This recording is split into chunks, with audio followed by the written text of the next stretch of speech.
MC, Procter & Gamble, Johnson & Johnson, 1-800-Flowers, and StubHub. So we have a great day ahead of us. Before we begin, I just want to provide an overview of today's event and familiarize everyone with the Cisco WebEx platform. First, we recommend viewing today's livecast using the Google Chrome extension instead of on your browser. You just download it, and it takes 1 minute and makes the process so much easier. And we really encourage everyone to engage with today's speakers by submitting questions throughout their sessions. You can use the Q&A function on the right-hand panel to submit those throughout the different sessions, and our speakers love to hear from the community, so please send those through. And it's not too late to invite a colleague to today's live cast. If you know someone who might be interested in the topic, feel free to just forward them the same URL that you used to log in so they can tune in along with you. And for anyone who's not available during the fireside chats today, you'll be able to view today's series on demand. We'll send a follow-up email with this information after, and you can view the webinar and today's livecast on Brand Innovators YouTube channel as well. For anyone looking for a dial-in number, our BI Lab can be dialed into. So you just open the same widget as the Q&A function and choose the audio connection to connect to that. And for the best WebEx experience, we recommend closing out all of your other browsers for the best connection and viewing in the grid view so that you can see all of the speakers at once while they're presenting. You can find this option in the top right corner of your screen. We want to say a huge thank you to our partners at Cisco WebEx for being the official technology partner of Brand Innovators Virtual Summits and facilitating a great virtual experience for us every single day. Thank you, Cisco. Well, I am now thrilled to introduce our first session of the day. We're going to be kicking off with a webinar focused on OTT and holiday shopping, which is so relevant as the holidays coming up soon. So we're going to be joined by Kevin Hamilton, the head of brand marketing, media, PR, and strategy at Avocados for Mexico. And this session will be moderated by Paul Harris, Vice President of Sales for the South for Tremor Video. Welcome to the stage, Kevin and Paul. Thanks, Emily. Hey, Kevin, how's it going? Paul, how are you? Thanks, Emily. I'll see you guys at the end. Cheers. All right, doing well. Thanks so much for taking the time, Kevin. Really appreciate it. Oh, it's my pleasure, Paul. Hope you're doing well today. Yeah, just briefly tell us how you're managing to the pandemic and COVID. How is your work-life balance happening, and have you been working from home of late? Yeah, I have.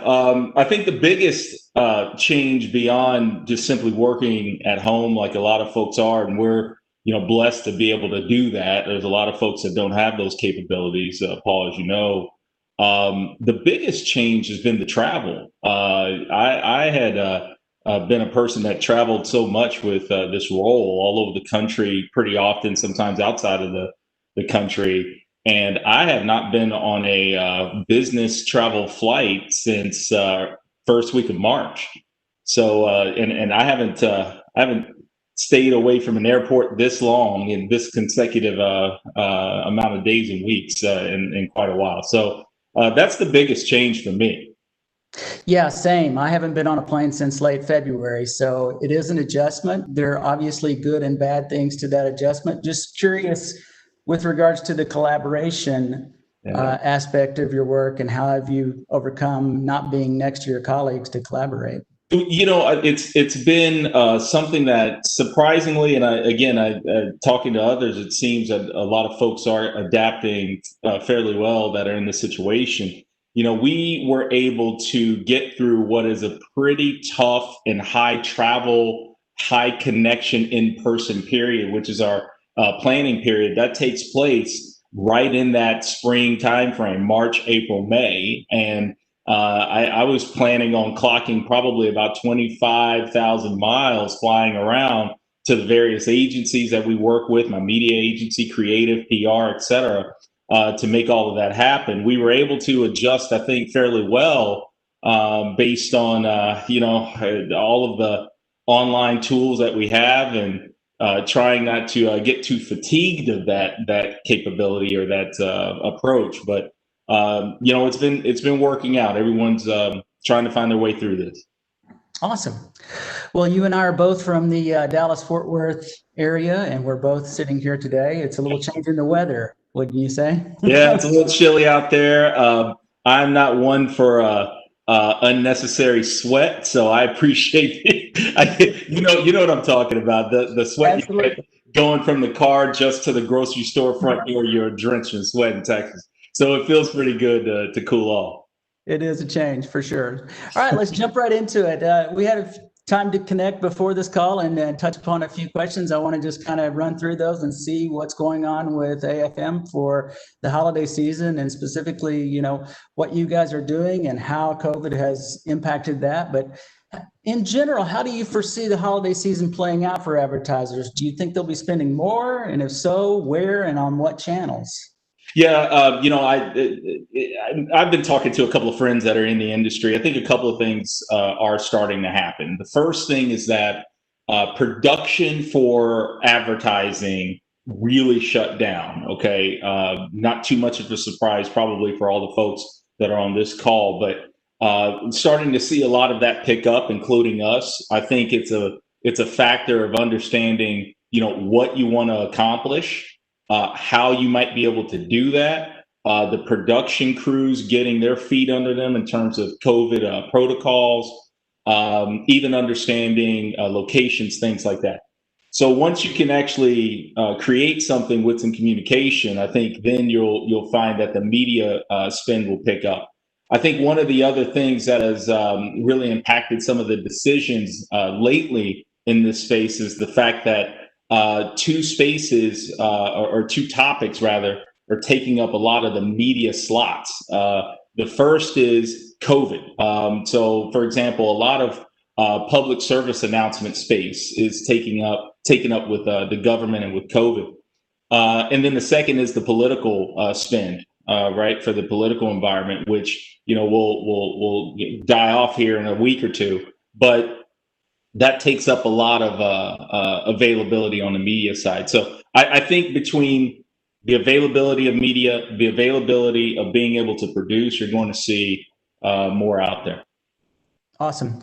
With that same question, where do you think brands will be spending less year over year, given the current climate? Yeah, I think, and we've run into this ourselves. We started out the year, but I talked about the planning period back in AMJ, or MAM, I guess, March, April, May for us. And, we had planned some outdoor, or I should say out of home activity, not necessarily a traditional outdoor that you think about, but we had planned some things around fitness clubs, for example, from a media buy. And clearly that's not really going to happen, right? Pretty much, I would think that most out of home opportunities right now are largely off the table because people are not out of home. And so if I were to pick one area that you're going to see a pullback versus whatever the benchmark average is, I'd say probably the area. Got it. What are some of the positive changes in purchase behaviors that you're seeing this holiday season in particular versus last year? Well, I'd say from a purchase standpoint in general, there's two parts to that question. There's behaviors in purchase, and then there's holiday season overlay. For us, it will be interesting to see what happens from an avocado standpoint and from the category standpoint. The holiday time period is a little bit slower versus maybe the balance of the year. There's a lot of hypotheses around that. Avocados aren't really thought of often as a food that you would include with your cranberry and your turkey. Same thing for perhaps Christmas. We certainly want to change that, right? So, and we're working on that.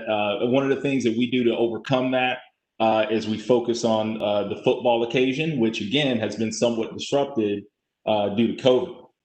Now, in general, the notion of what's happened with purchase behavior, we've actually seen that as a positive for our category. Okay, so what do you have? You have scenarios in which people are cooking at home more, so they're looking for more variety, right? So a product like ours can bring that. And then finally, there's a health component on top of that. I think health is even more top of mind out for obvious reasons. And so as a result, our product really fits in with all of that, and we're seeing that come to fruition, I think, in our sales data. Yeah, you talked about good food, good times, good health, and that seems to be omnipresent right now as well, doesn't it? I think a lot of folks are looking for all of that, Paul. I think we all are. We're looking for how we can safely connect and maintain those connections with people. We're certainly, again, cooking more, so we're trying to figure out how we can do that in a way that's fun and that's appealing to various taste buds and the need for diversity, given all the cooking quantities. And again, the healthy component is in there. So yeah, again, I think we're fitting in just fine right now with everything that's going on. How has Avocados from Mexico adjusted their creative, if at all, throughout 2020? Well, we certainly have. We are trying to adjust some of the things that we talk about because, one of the ways that we position this brand and that we designed it when we started years ago was again around this notion of togetherness. Certainly, if you look back at our past creative and particularly around, the football time period, the Cinco time period, really has a lot to do with people connecting. Again, very tough thing to do. You go rewind back around this time last fall, we shot our Cinco commercial that was intended to air during the Cinco time period 2020. So 6 months ago or so. Suddenly, this COVID thing happens. Well, what does it have to do with Cinco? Our setting for that ad was inside of a hospital. Oh, no. Yeah, we were basically going to bring the party, to a hospital, no. the Cinco party. So it completely shut that down. So that's actually painful for guys like us that don't have the huge budgets. So Right. that's a painful thing, but we had to do it. So it's those types of stories I think you're going to hear from a lot of people. I have some good friends that work at some other brands, and I know they faced literally the same situation. I actually saw a scratch ad from one of those friends of mine that they had a similar situation for their product based in a hospital, and they had to shut it down. Yeah. Yeah. So we're hearing a lot from our advertisers and clients about flexibility. And that scenario you just laid out sounds like a perfect position for being flexible, right? You need your media partners to be flexible.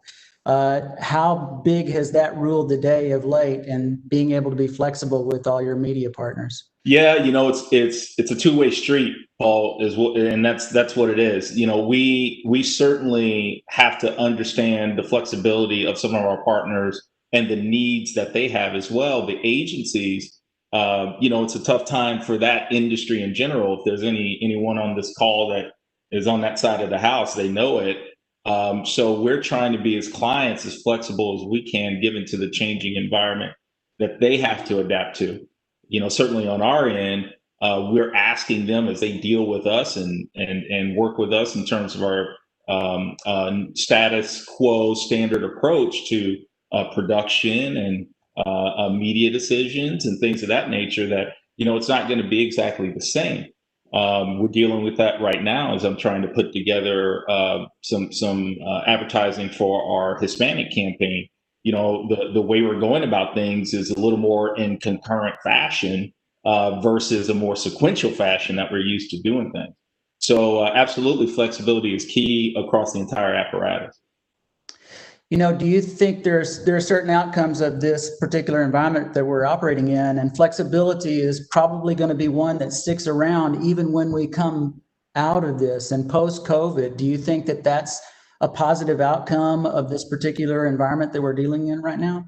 Well, I think maybe a way to think about it is we have a situation that's going on now in which individuals, companies, all organizations out there, they can really work this muscle a little bit and expand the range of what they believe they can do, how they believe they can do it, and really thinking a little more outside of their typical box, I would say.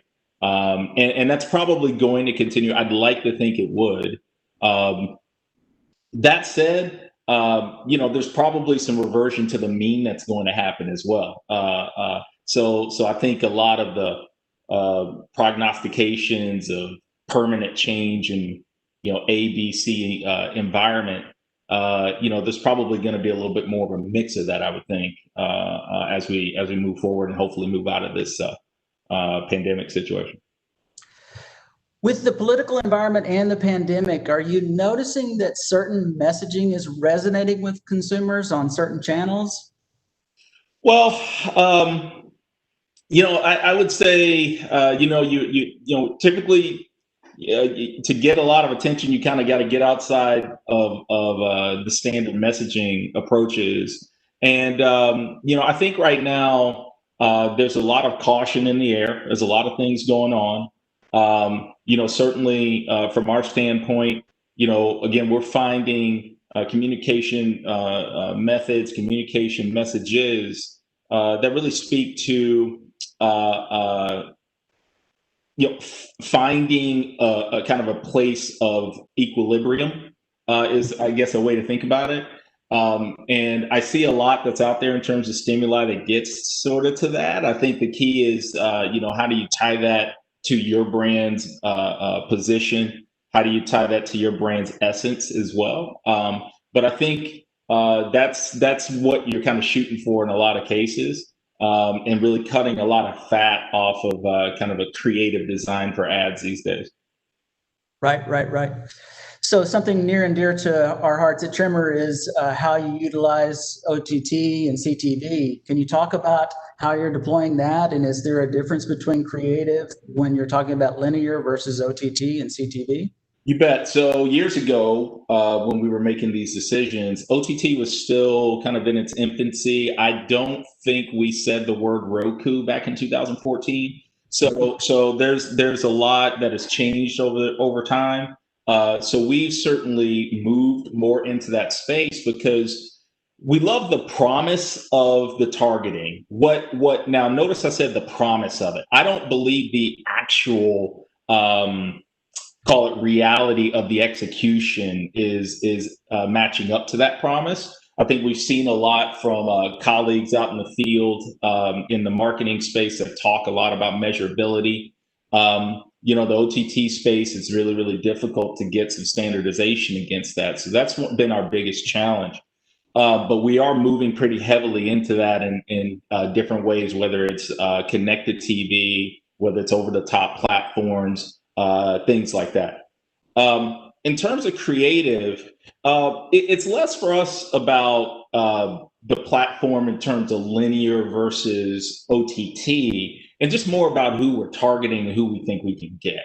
So that part of it probably doesn't change for most players in the marketing space, but we're not really making differentiated decisions on, at least between linear and OTT in and of itself from a creative standpoint. Got it.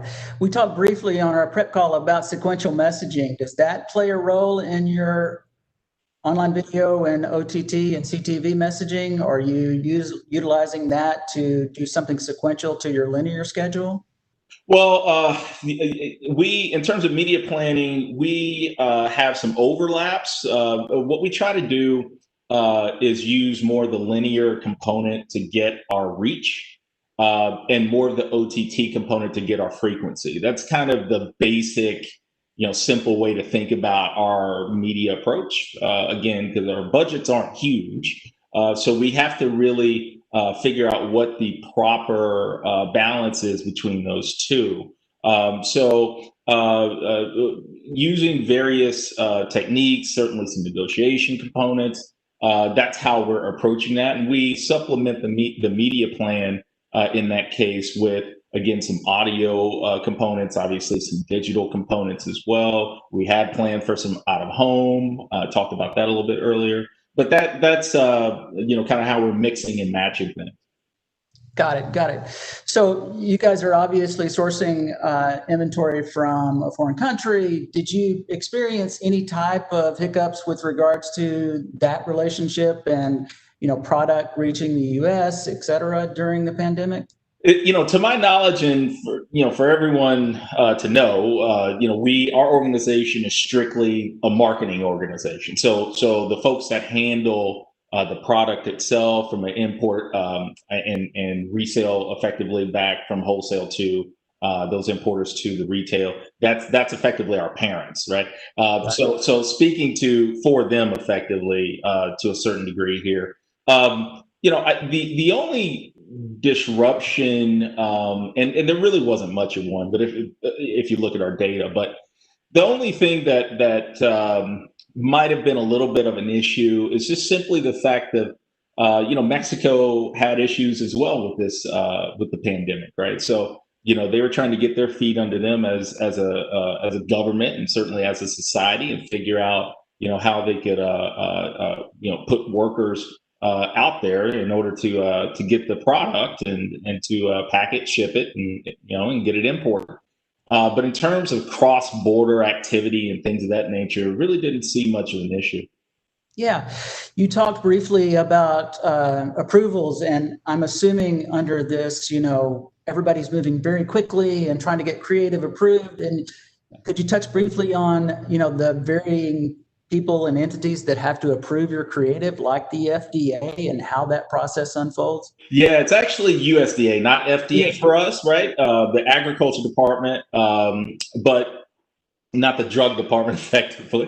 but it's confusing because FDA actually does have some oversight in some of these spaces as well. So that's fair. But everything we do, the thing about this organization, we actually exist, Paul, as an act of Congress, as a result of an act of Congress. We, through that act, must have all communications approved by the United States Department of Agriculture. So everything you've ever seen from this organization has a checkoff. We're actually part of what they call a checkoff program, has a checkoff from the USDA. So that's one of the biggest. I would have called it a hurdle back in the day. Now, I think they've gotten really used to, what we're trying to do, how we work, how we're a little bit different than maybe most of the other players out there that they have a checkoff program with.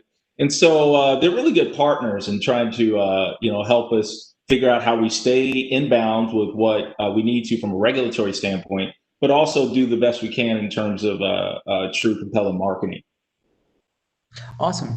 I know we're focused on holiday here, but one of the huge decisions that's coming out of your organization is the decision to not participate in the Super Bowl. You guys were pioneers in, basically launching a brand via that big media event. Can you talk to us? And I found this incredibly interesting in our prep call about the fact that you actually had made this decision pre-COVID. And can you just enlighten everybody about how that decision came about and why you did it? Yeah, that's right. COVID had nothing to do with this because, I started contemplating this and throwing it around the office, with the CEO and thinking about this years ago.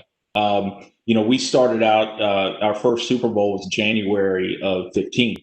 And since then we've been in 6 straight. And we started this company back in, the company was started. We didn't start it, but the company was started late 13, and then the current, call it administration and current set of folks that are here came on in 14. We were a different organization back then. We certainly had a different set of goals. I wouldn't say a different set of goals, but we had a different position from which we were trying to accomplish those goals. And 6 years later, the question is, are you still in that same position? And if you're not, what position are you in, and what place does Super Bowl have in that? Super Bowl still has a future with us for sure, but we had to make some different decisions to try some different things from a media standpoint.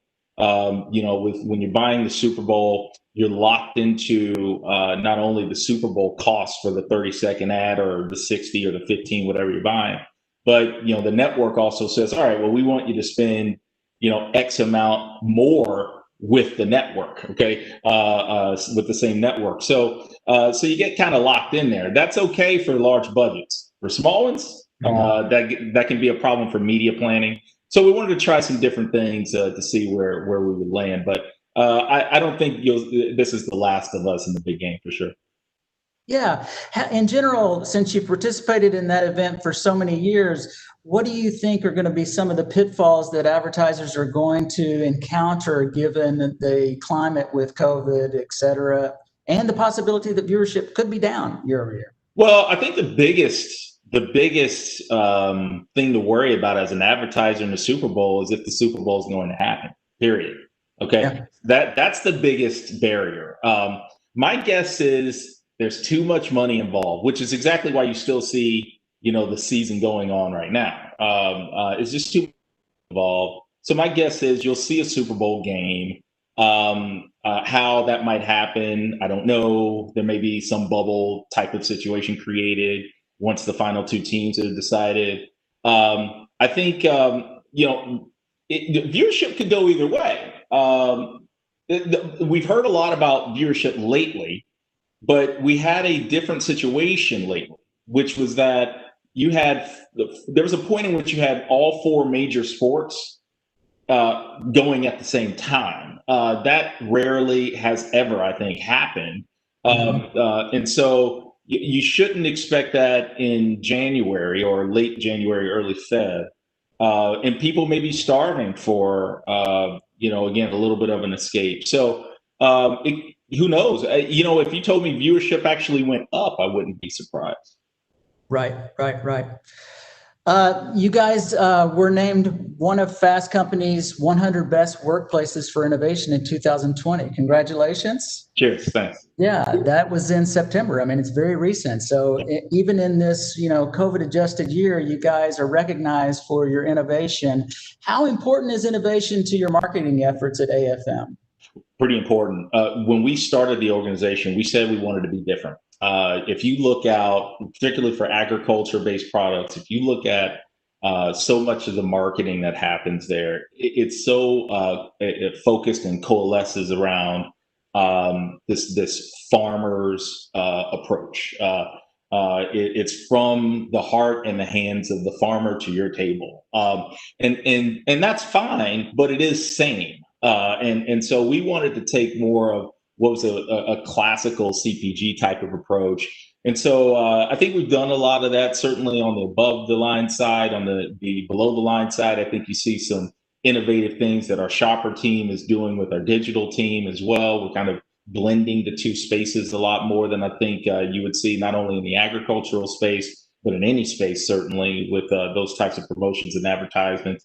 And just in terms of how we think about the business, how we're developing strategies, very important to us as well. So we're always looking for the new angle. And finally, I'd say from an innovation standpoint, don't forget that we got a food service arm. And that food service arm is certainly always innovating new approaches with food preparation, because that's what the food service operators are looking for. Yeah, talk to us a little bit about those varying channels that you have. You have food service, you have consumer, et cetera, and how are all of those planned independently or together, et cetera? Yeah, you bet. So the way our organization is set up, again, think of it as if you took any standard company out there, you sort of plucked out the marketing arm or the marketing department off of the org chart and made that a separate subsidiary only to serve that company. That's kind of what we are. So in a lot of ways, what we've got is verticals. We've got our consumer side, which is what I drive for general market, Hispanic. I also drive our PR work, and I lead a lot of our overall strategies as well as our brand strategies. We also have the digital arm. Okay, so that is an arm that has a two-fold purpose. Certainly support a lot of the other departments that are executing things, but they have their own strategies, standalone strategies for accomplishing our brand goals as well, and our company goals. We have our shopper and trade side. So just like it sounds, shopper marketing space, you're selling in programs into the retailers. And then our food service arm as well. Their job, more than anything else, is we're trying to get fresh avocados on as many menus around the country as possible. And there are a lot of ways to do that. There's a lot of ways to try to get that accomplished. There are some barriers some operational barriers that we are helping operators overcome. But that's effectively how we're set up. Got it. You mentioned Hispanic in that. Tell us about how your efforts vary between the general market and Hispanic market as it relates to the U.S. Obviously, this is a fruit that is pretty native to Hispanic. So how does that dichotomy work out within the organization? Yeah, you bet. So, the home of avocados is Mexico. In fact, that was the basis of our first Super Bowl ad. And what we know is that our data is telling us that the growth market is certainly the general market space. Okay. But the Hispanic market is very, very important to us. It's really the base for, a growth category like ours. And we just want to make sure we're supporting that base. So the approaches can be somewhat different for sure from the standpoint of talking to a group of people that know and are used to this category, used to this product, and then the general market space in which in a lot of ways it's still new. It still has ways to be explored. So you kind of take two different approaches. Obviously, they both coalesce around one brand, one approach, one position, certainly, or I should say one brand essence. But certainly you do take some different approaches because they're coming from two different angles. Got it. Well, we have about 12 minutes left, and there's some questions coming in, Kevin. I'll feed them to you from the audience. Sure. What do you see as the biggest future challenge to retail and e-commerce and the biggest opportunity? Biggest challenge? Well, I think the biggest challenge is a lot of players in the e-com space, frankly, a lot of the components to that in the chain, they still need to figure out how to do it well. Amazon is the king in this space, and I think a lot of folks, brick and mortar, are really trying to catch up. And you can see that not only from an operational standpoint, but also from things like customer service. So they're really just trying to figure all of that out. How do they staff it and still keep their margins, right? So they have to report to the street. There's a lot of things to figure out there. You have to build that up. That costs money. Your margins get hit. So I think that there's just a lot to figure out by a lot of people. Obviously, what I would say is the biggest opportunity, clearly, is that we're moving as a society towards that space or towards that approach for all types of purchases.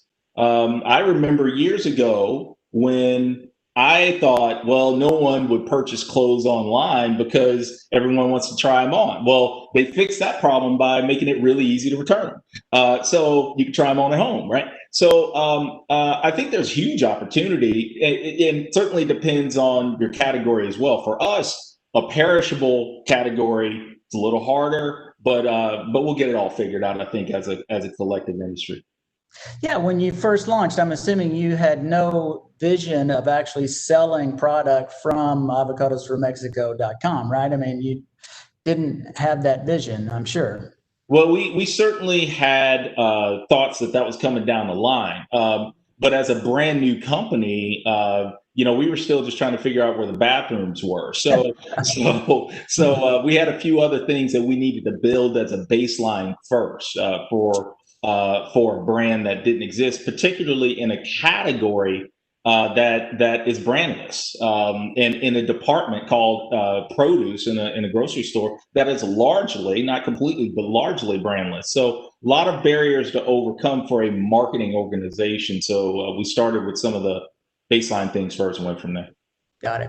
Here's another question. Many brands have drastically reduced media budgets over the past few months.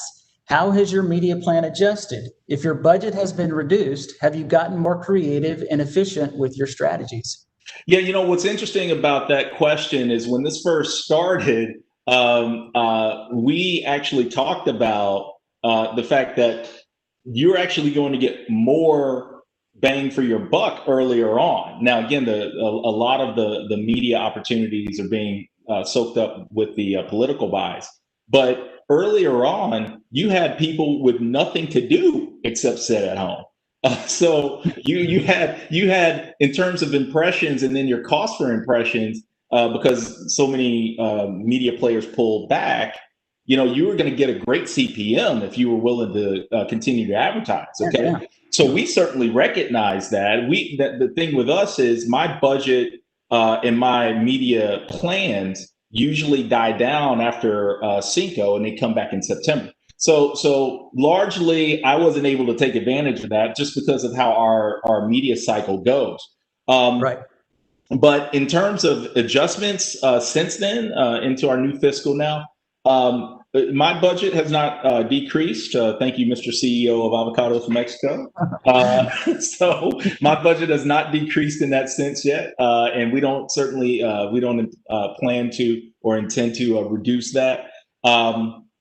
We certainly have made changes, though, as I talked about a little bit earlier, in terms of our plans for outdoor. Now we're not doing that, but for us, it's full steam ahead, and I think that's what going back to the beginning of the conversation. I think that's what you're going to see is that people are going to people, brands, organizations. They're going to say, "Let's get back in the game," if they're not already. Absolutely. Absolutely.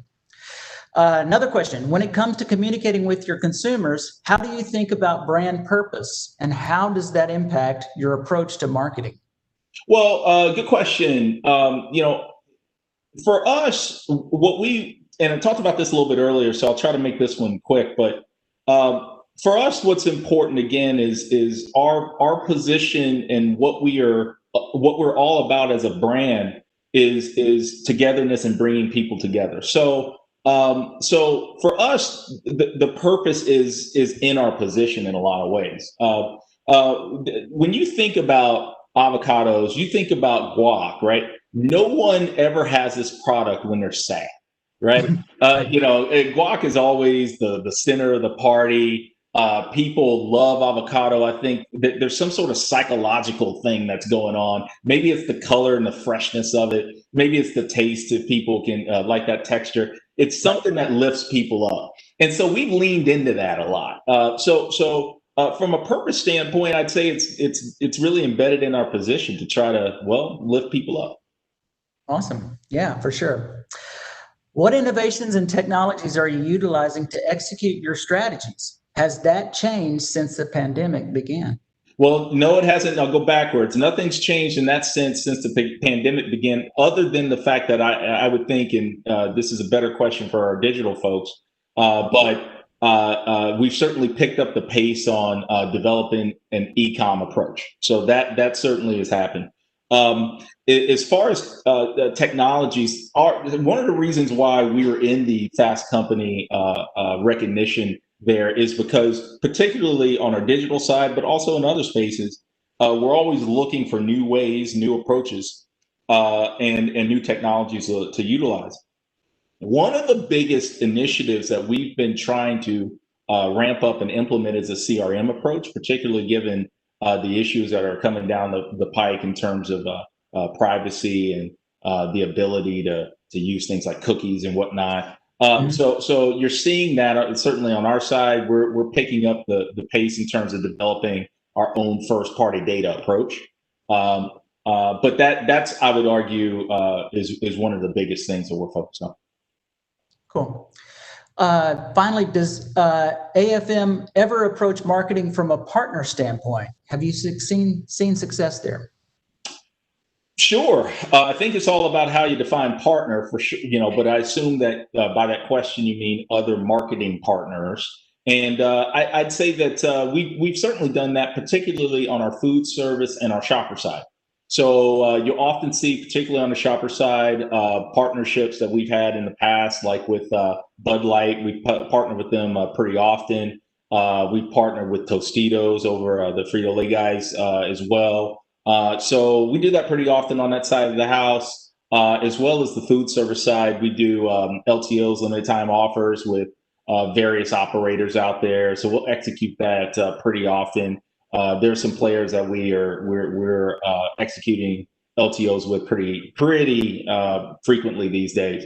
But in those two worlds, we certainly partner quite a bit. Digital, particularly from a social standpoint, some of the exercises we'll do, we've done that as well from Super Bowl standpoint. So yeah, absolutely. Our brand, our category, it plays well with others, and what we've seen is very good and positive results when we do partner with others. Absolutely. And I think this is the final question I'll have for you, Kevin, is as leaders, you're always developing your abilities. What skills would you like your marketing team to develop this year? Great question. There are several that I talk about, but at least for my guys that report to me, I talk to them about independent thinking and thought leadership in difficult times. Right. That to me is where you really show your chops as a leader in my estimation. So it's really ensuring that we're charting our own path to what we believe is success for us, and not kind of a follow the leader approach. I think in a world in which people are trying to figure out what to do, it certainly makes sense to survey the landscape, but then you want to pull back and really design your own path. And so I think that's what I would say is really important for us. A really great question there. Awesome. Kevin Hamilton, Head of Brand Marketing for Avocados for Mexico. Thank you for the time today. I really appreciate it. Hey, my pleasure, Paul. Good to see you. Thanks for having me. Take care. Take care now. Mm-hmm.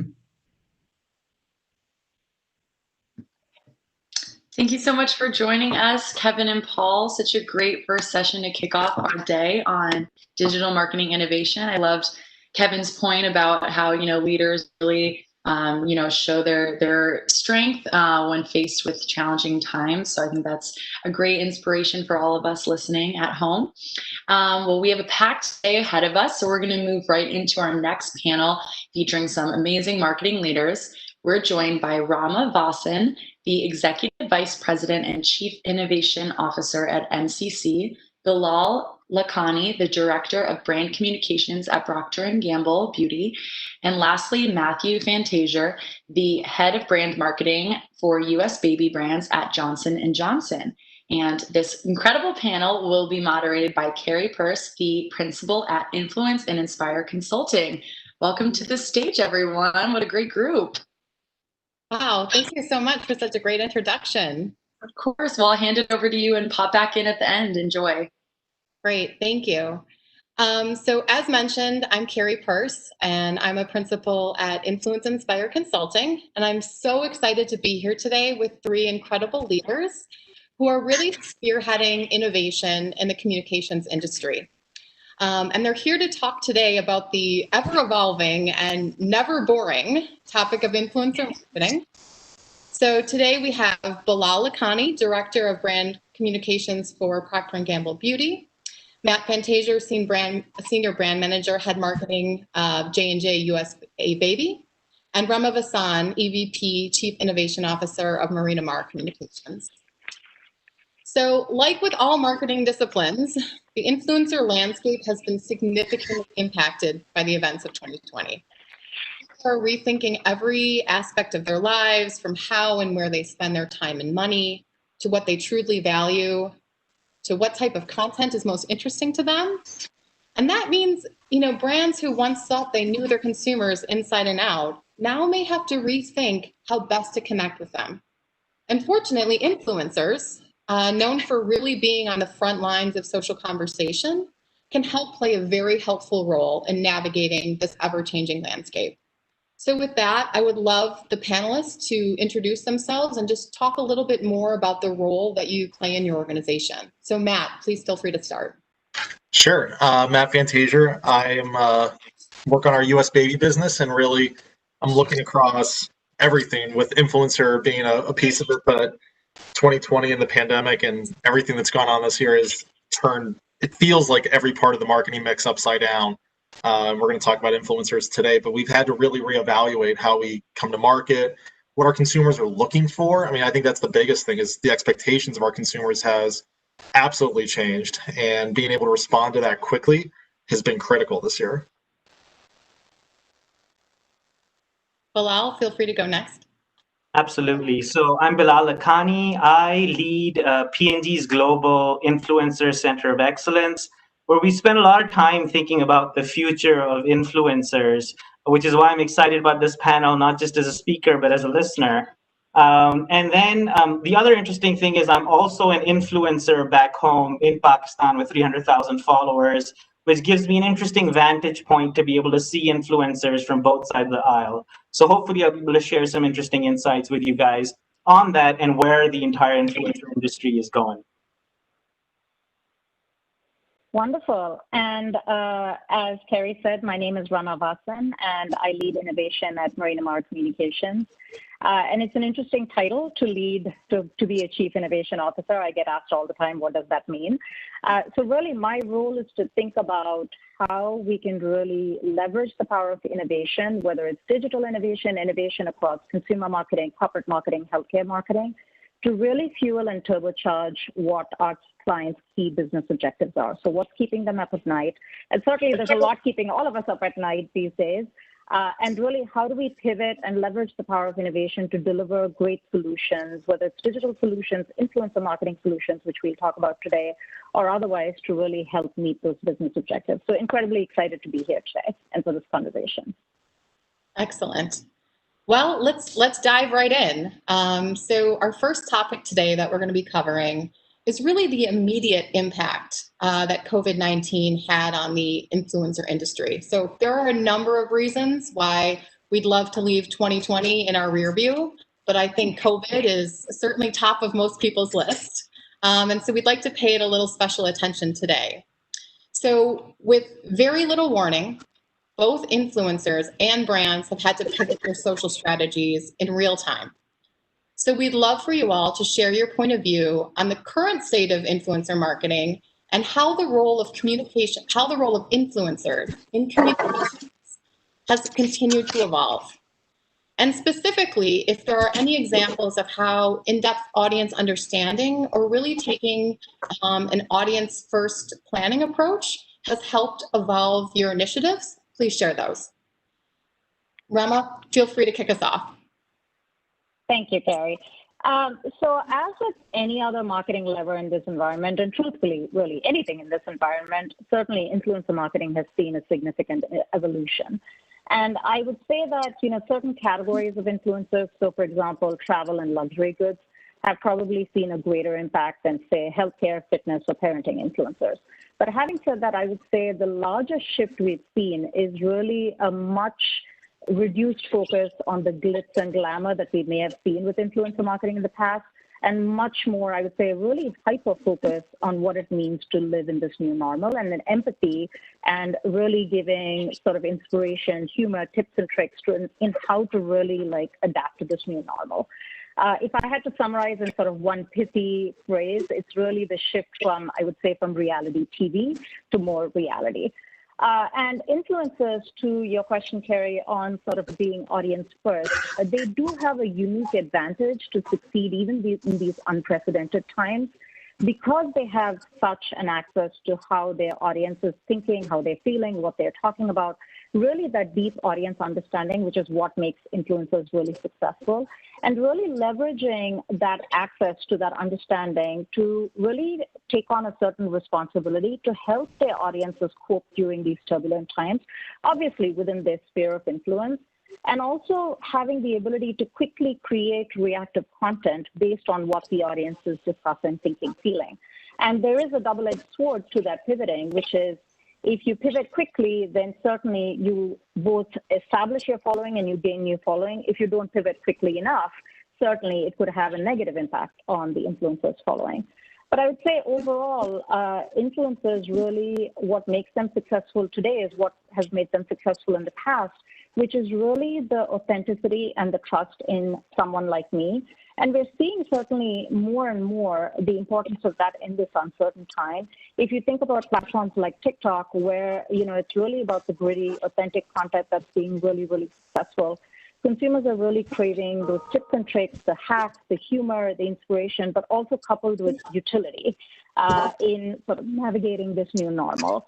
And I would say more and more now we're seeing everyday people becoming influencers because they are able to provide really great content that connects with audiences' lifestyle along with utility. I think a recent example that most people would be familiar with is what Nathan Apodaca did with Ocean Spray and Dreams. You know, that really brilliant, really simple piece of content that had such a delightful impact on viewers. And I think everyone knows the impact for Ocean Spray and for Dreams, which is now #1 on the iTunes chart. So I think really, you know, we're seeing that evolution to reality. Great. Awesome. I can sort of build on that from here. I think what's happening right now is a marriage of convenience between the macro long-term trends that were bubbling in the influencer industry when it came to authenticity, when it came to oversaturation. And they've been married with sort of the short-term acceleration that's been inspired by COVID. So COVID has dramatized, amplified, energized sort of everything. And what we're essentially seeing is a marriage and an acceleration of those trends. And what's going to happen next, what's going to shake out, if you've sort of followed economists and political economists on what's going to happen in the economy after COVID, they're talking about a K-shaped recovery. I think we're going to see a K-shaped recovery in the influencer marketing industry as well. And what that means is for the haves, for the people who are doing well, they're going to see a V-shaped recovery. They're going to sort of bounce back very quickly. These are the influencers that are creating real value for their audiences. These are the influencers that are creating genuine, meaningful relationships. And then you're going to see a sort of an inverse V-shaped recovery for the bottom half, for the influencers. So practically everybody with a skincare routine is an influencer today. And you're going to see that they're not going to survive. You're going to see that the fluff is going to fall. Sometimes I call them Insta butt models. But the point is you're going to see a lot of that, and I'm being direct, but you can see the oversaturation of influencer marketing, and you're going to see that shake out significantly. And I think just like COVID is going to disrupt industries working from home in a positive way, I think it's going to be a tremendous net positive for the influencer marketing industry once all of this shakes out. Yeah, I couldn't agree more. And this is the curse of going last with a couple of super smart people. These guys said it really well. But COVID's absolutely been an accelerant. If anyone has been in this space the last couple of years, the idea of authenticity and connecting with your consumers is not new. It's become really acutely necessary in the last 7 or so months.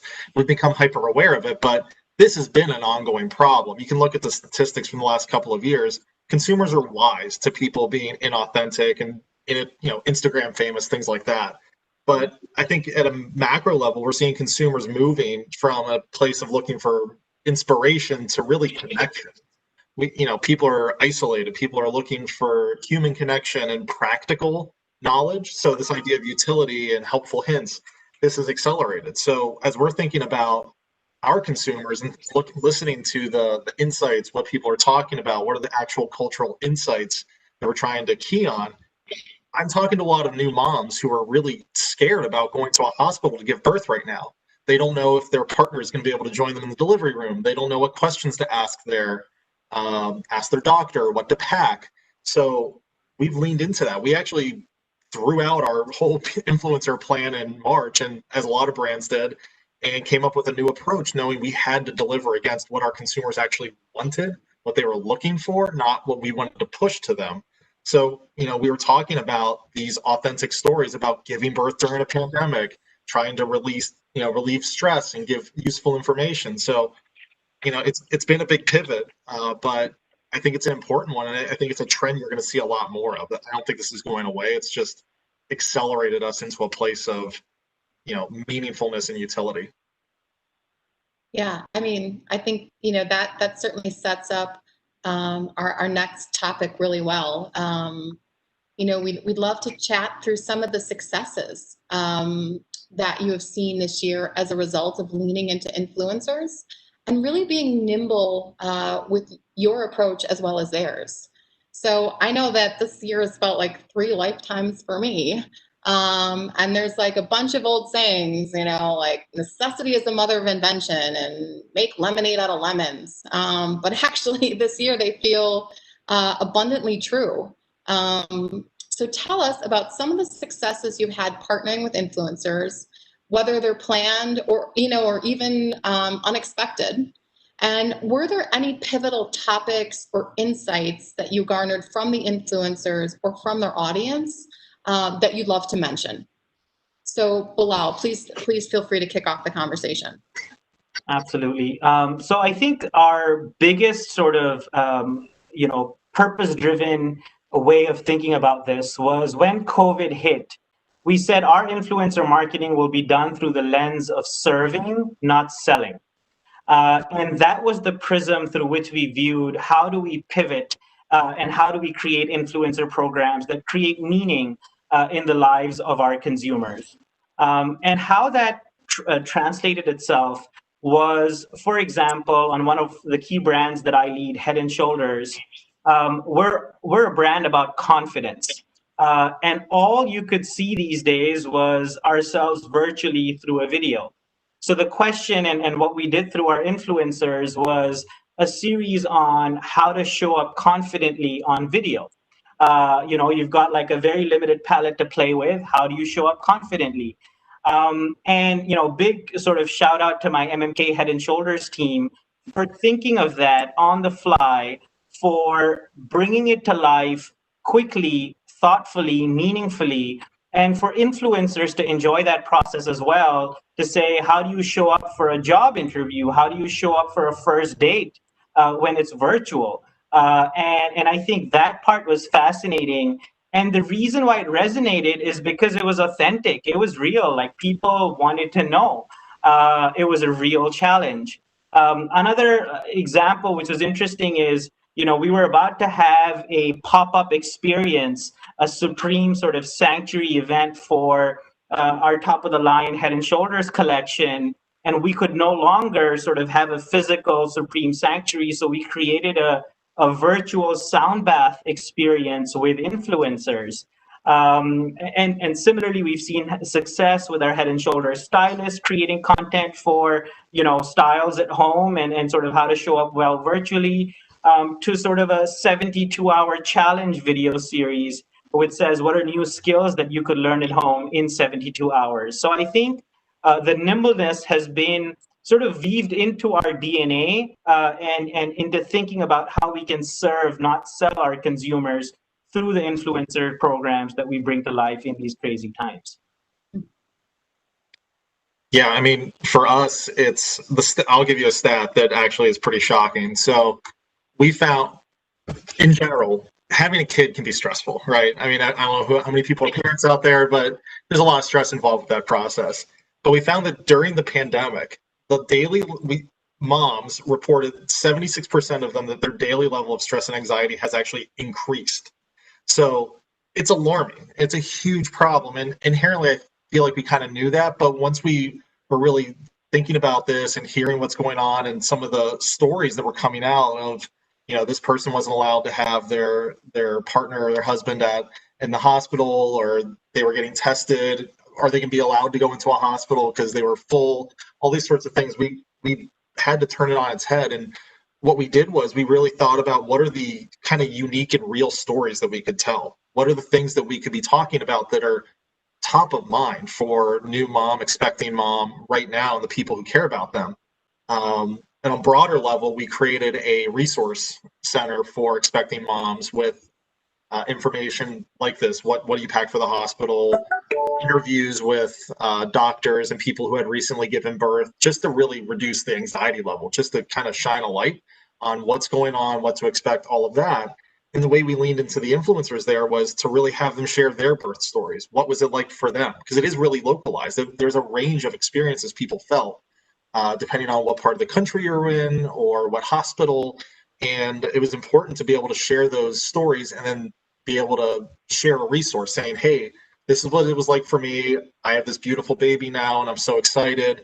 And here's a bunch of the questions and more resources so you can be fully prepared to enjoy this, what should be exciting and beautiful moment in your life, and hopefully address some of the stress that they're feeling. But we had a really great response to that. People were interested in that. Going to our center, we had huge, response in terms of people finding it useful, and it was a little bit of a different way to promote it because traditional advertising saying, "Hey, come find this guide from Johnson's," may not land the same way as new mom just home from the hospital saying, "This is real. This can be scary, but here is something that could be really helpful." It was a really different way in. And a big part of our plans to bring that to our consumers, to moms all around the country.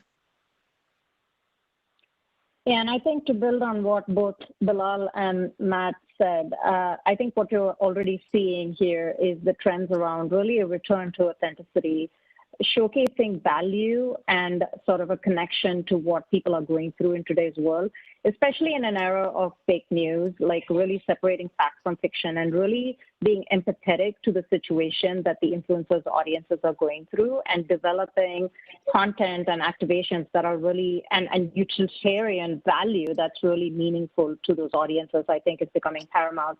I'll build with a couple more examples in the work that we've done in partnership with P&G for Venus.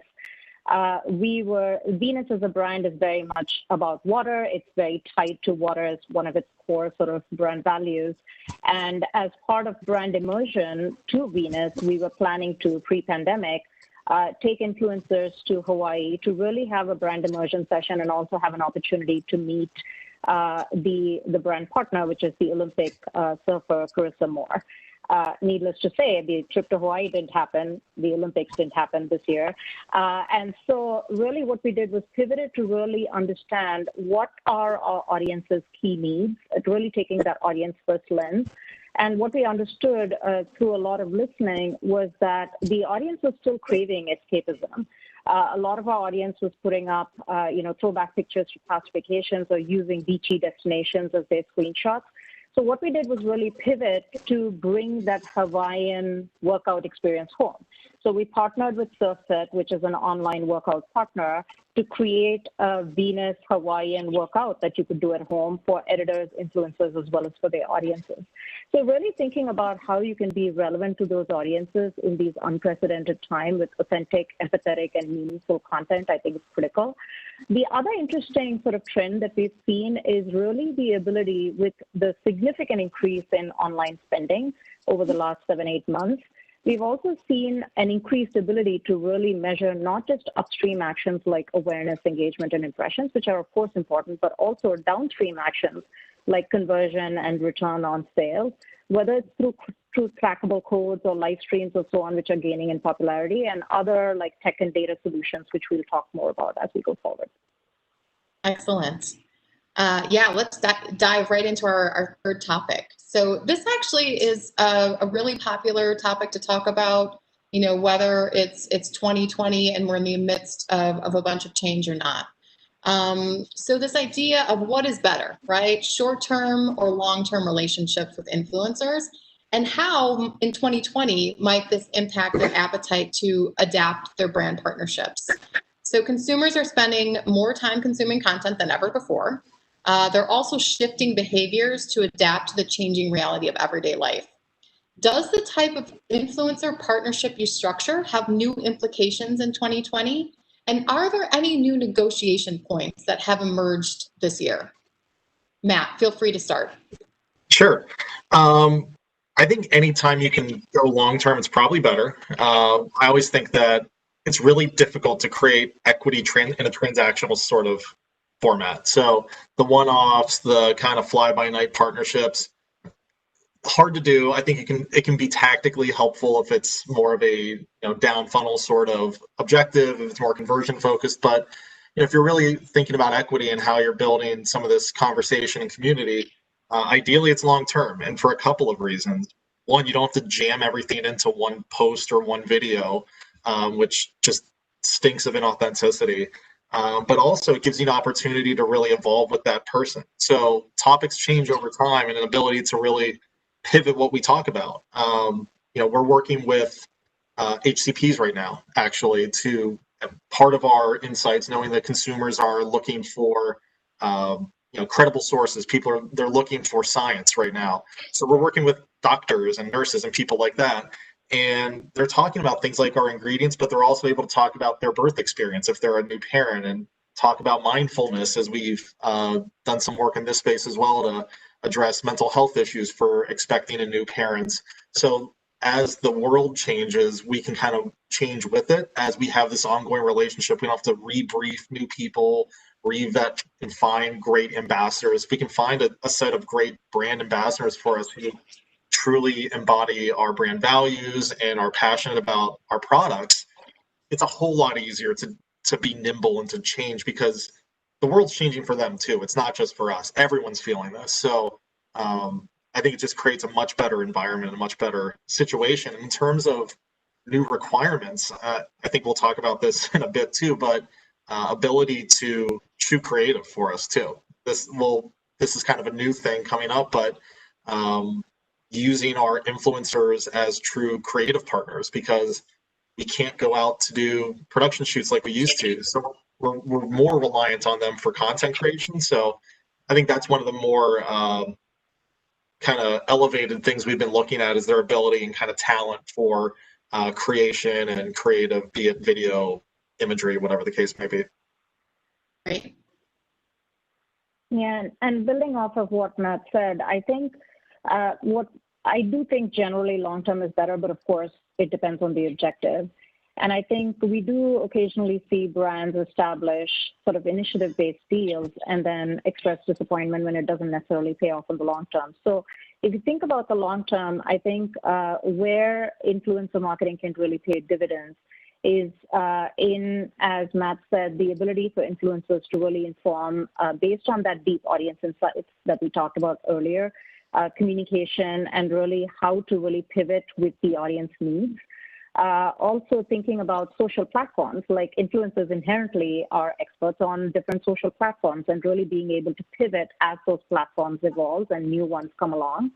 And then actually helping inform even upstream innovations, product innovations or communications or trends. And then finally, they could also be advocates as needed for product safety, for sustainability, and so on. Is a really great example in the work we've done, again, in partnership with P&G for Pantene Gold Series. So Pantene Gold Series, the insight there, and this was based on a lot of sort of audience-first listening, was that African-American women believe that a mass hair care brand like Pantene could not really develop a product that's specifically designed for African-American hair and texture and the unique needs. And so the crux of that insight was that we couldn't just tell them, we had to show them. So what we did was really identified a core team of long-term influencers who had those unique hair texture and needs, and then partnered them with real Pantene Gold Series scientists, the people who really developed the product, took them behind the scenes to really establish the science behind the product, why it was designed for that unique hair texture and the unique needs. And that really resulted in really brilliant content that brought to life the why Pantene Gold Series was so uniquely suited for the needs of this audience, and also resulted, of course, in great business impact. So really how an audience-first approach with a long-term partnership with influencers can really yield good business impact. Yep. And the way that I see sort of this question of short-term relationships versus long-term relationships is to think about it like dating or finding a therapist. You want to build relationships with the intention of finding the right one. And the reason for that is because, like I explained earlier, the delta between winners and losers is increasing. So you want to pick winners, but you can't do that unless you test, unless you take a Moneyball approach. But at the same time, you've got to be intelligent and be able to sift through the winners versus the losers. And if it's not working out, if you don't see long-term potential, then you sort of cut your losses quickly and continue to sort of move on in a positive framework. So I think that's how I think when it comes to short-term versus long-term. When it comes to what sort of new things we've sort of thought about from an influencer point of view, I think the biggest thing is just listening to them. I think this has been such a dramatic year of change and an influx of or overwhelmingness of stimuli that I think the best thing to do is just be like, you tell us, how are you feeling? How are you thinking? And sort of allowing them to become voices for our consumers to help shape our strategy and our thinking in terms of what we want to put out there in the world. And I think that has been very powerful throughout everything that's happened, how COVID has disrupted lives, how political movements have disrupted lives. I think it's been very, very important to just listen to our influencers and what they have to say. Yeah, I think they're just such incredible sources of insight because they're just so close to their audience. So now we're going to dive into kind of our fourth and final preset topic before the Q&A. And so we've got such tremendous industry leaders here. So we would love to really hear, how are you leading either an influencer revolution or evolution within your organization and really future-proofing your approach? So we are clearly in a state of rapid change, with potentially a recession on the horizon. You've all indicated your approach is essentially to be in a constant state of beta. So never get too comfortable, never settling for the status quo, and are therefore really paving the way within your own organizations, but potentially for other brands to see significant results from influencer marketing. So in this increasingly complicated and crowded space, how do brands and agencies find the right influencers, continue to push the envelope on that, and continue to push the envelope on measuring performance? So Bilal, feel free to kick us off here. Absolutely. So I think to understand the future, you need to understand the past. And the truth is that influence and influencers are as old as the human civilization. So Plato, Darwin, Einstein, they were all influencers who fundamentally changed the course of human history. Now you're going to ask me, why would you put Kim Kardashian on the same platform as a Darwin or a Plato? And the truth is that influencers are still the same. And they're simply a mirror to society. What has changed is society. What has changed are consumers and the audience and how they want to consume influence facilitated by technology. So if you want to know and if you want to lead a revolution or an evolution inside your own organization, when it comes to influencer marketing, all you need to look at is the audience. All you need to understand is where are consumers going, and they are the leading indicator, not the lagging indicator, of where influencer marketing will transform into. And if you look at those sort of trends at a broad beat, it's authenticity, it's value, it's genuine, meaningful relationships in an era of fake news, in an era of being unsure of what's right, what's real, what's not. You've got to look at what the audience is craving, and that will determine the future of where influencer marketing is going. Fantastic. Matt. Yeah. From you.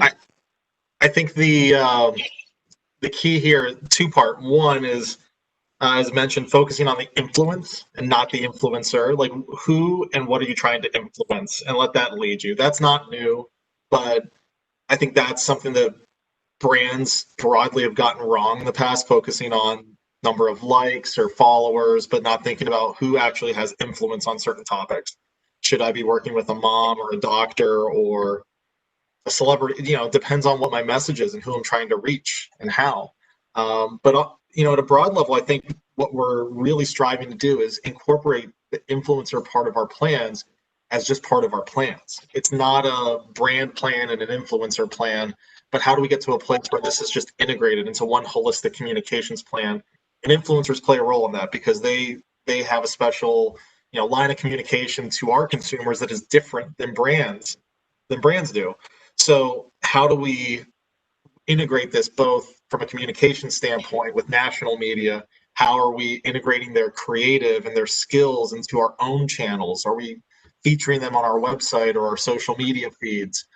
Really just making it feel like one holistic community. That's the aspiration, and getting to that place, I think, is really our goal. and ultimately getting to a place where we can really tie this all together with the measurement and attribution to understand what's working best, what's truly being influential and helping us advance whatever our business objectives are for that specific program. Mm-hmm. Spot on. Yeah, I totally agree. And Matt, if you will, I'm going to pick up on something you said, which is who are we trying to influence? Before we think about the influencers, really the core to, I think, staying relevant, to Bilal's point, this is a concept that has existed since the beginning of time, but the core to staying relevant and future-proofing our approach is really who are we trying to influence? What is that audience's needs? And really, if you think about it, our audiences, our brand's audiences are the greatest source of inspiration and sort of insight that we can possibly tap into. And we think that that's our greatest understanding to help us navigate through these turbulent times, especially as we think about everything, but especially as we think about influencer marketing. And that's why at MMC we have developed a new capability called Audiential, which is really all about an audience-first strategic capability and approach towards influencer marketing. And what we really try to do with Audiential is really flip the paradigm, because influencer marketing, historically, influencers have been identified based on who the influencer's audience is, what is the size of the audience, where they're located, etc. We're really flipping the paradigm and saying that it's important to start with the brand's audience and find out who are the influencers most relevant to the brand's audience. So that's really the premise that Audiential is based on. And what fuels Audiential is proprietary data and technology that really allows us to look at how this audience behaves, how and where they shop, what content are they consuming, what are the trends with this audience. That really allows us to identify the right message with the right messenger, i.e. the right influencer, at the right time and in the right context, which I think is paramount at any time, but particularly in today's world. And what it also allows us to do, to what I was saying earlier, is also measure awareness, engagement, impressions, but also conversion without paid media. And not just from a consumer goods perspective, but also from a pharmaceutical perspective, it allows us to measure impact on RX script conversion, as well as impact on corporate reputation from a corporate communications perspective as well. And I'm happy to say that we're already leveraging it across several of our clients, including Johnson & Johnson and P&G. And we look forward to continuing to evolve, because that's the other, I think, simple premise of the world today, which is if you don't continually evolve and pivot, which is probably the most used word of 2020, you're not going to be as relevant to your audience. Yeah, no, absolutely. I think just to summarize, like 2020 has been, a challenge for everyone personally, but certainly, as marketers, we have unique professional challenges, and really listening to our consumers and partnering with influencers who have kind of a different lens and a different ear to the ground, I think is really critical. It's all about partnership. And making sure we're meeting the needs of the consumer. So I have a chat box filled with excellent questions. If we would like to pivot to the Q&A part of the panel today. So here's one that I thought was really interesting, and I think any of you should feel free to respond to this. What innovations and technologies are you utilizing to execute your strategies?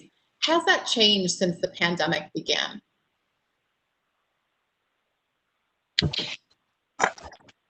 I mean, I would say broadly,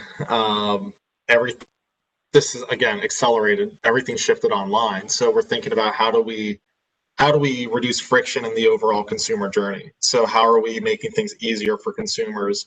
So be it, enhancing the shoppability, making things easier. How are we linking to experiences together, because people are just expecting things to be easier, and this isn't necessarily 100% an influencer type of discussion, I don't think, but I think it's related, because if we're creating an experience in the marketplace for consumers to interact with, we have to be mindful of what their expectations are, and increasingly it's for ease, it's for simplicity, and if they want to buy our product, we need to make it as simple as possible. So I mean, that's been one of the top things we've been thinking about is really enhancing shoppability of any content we put into the ecosystem. So that's been a consideration across everything.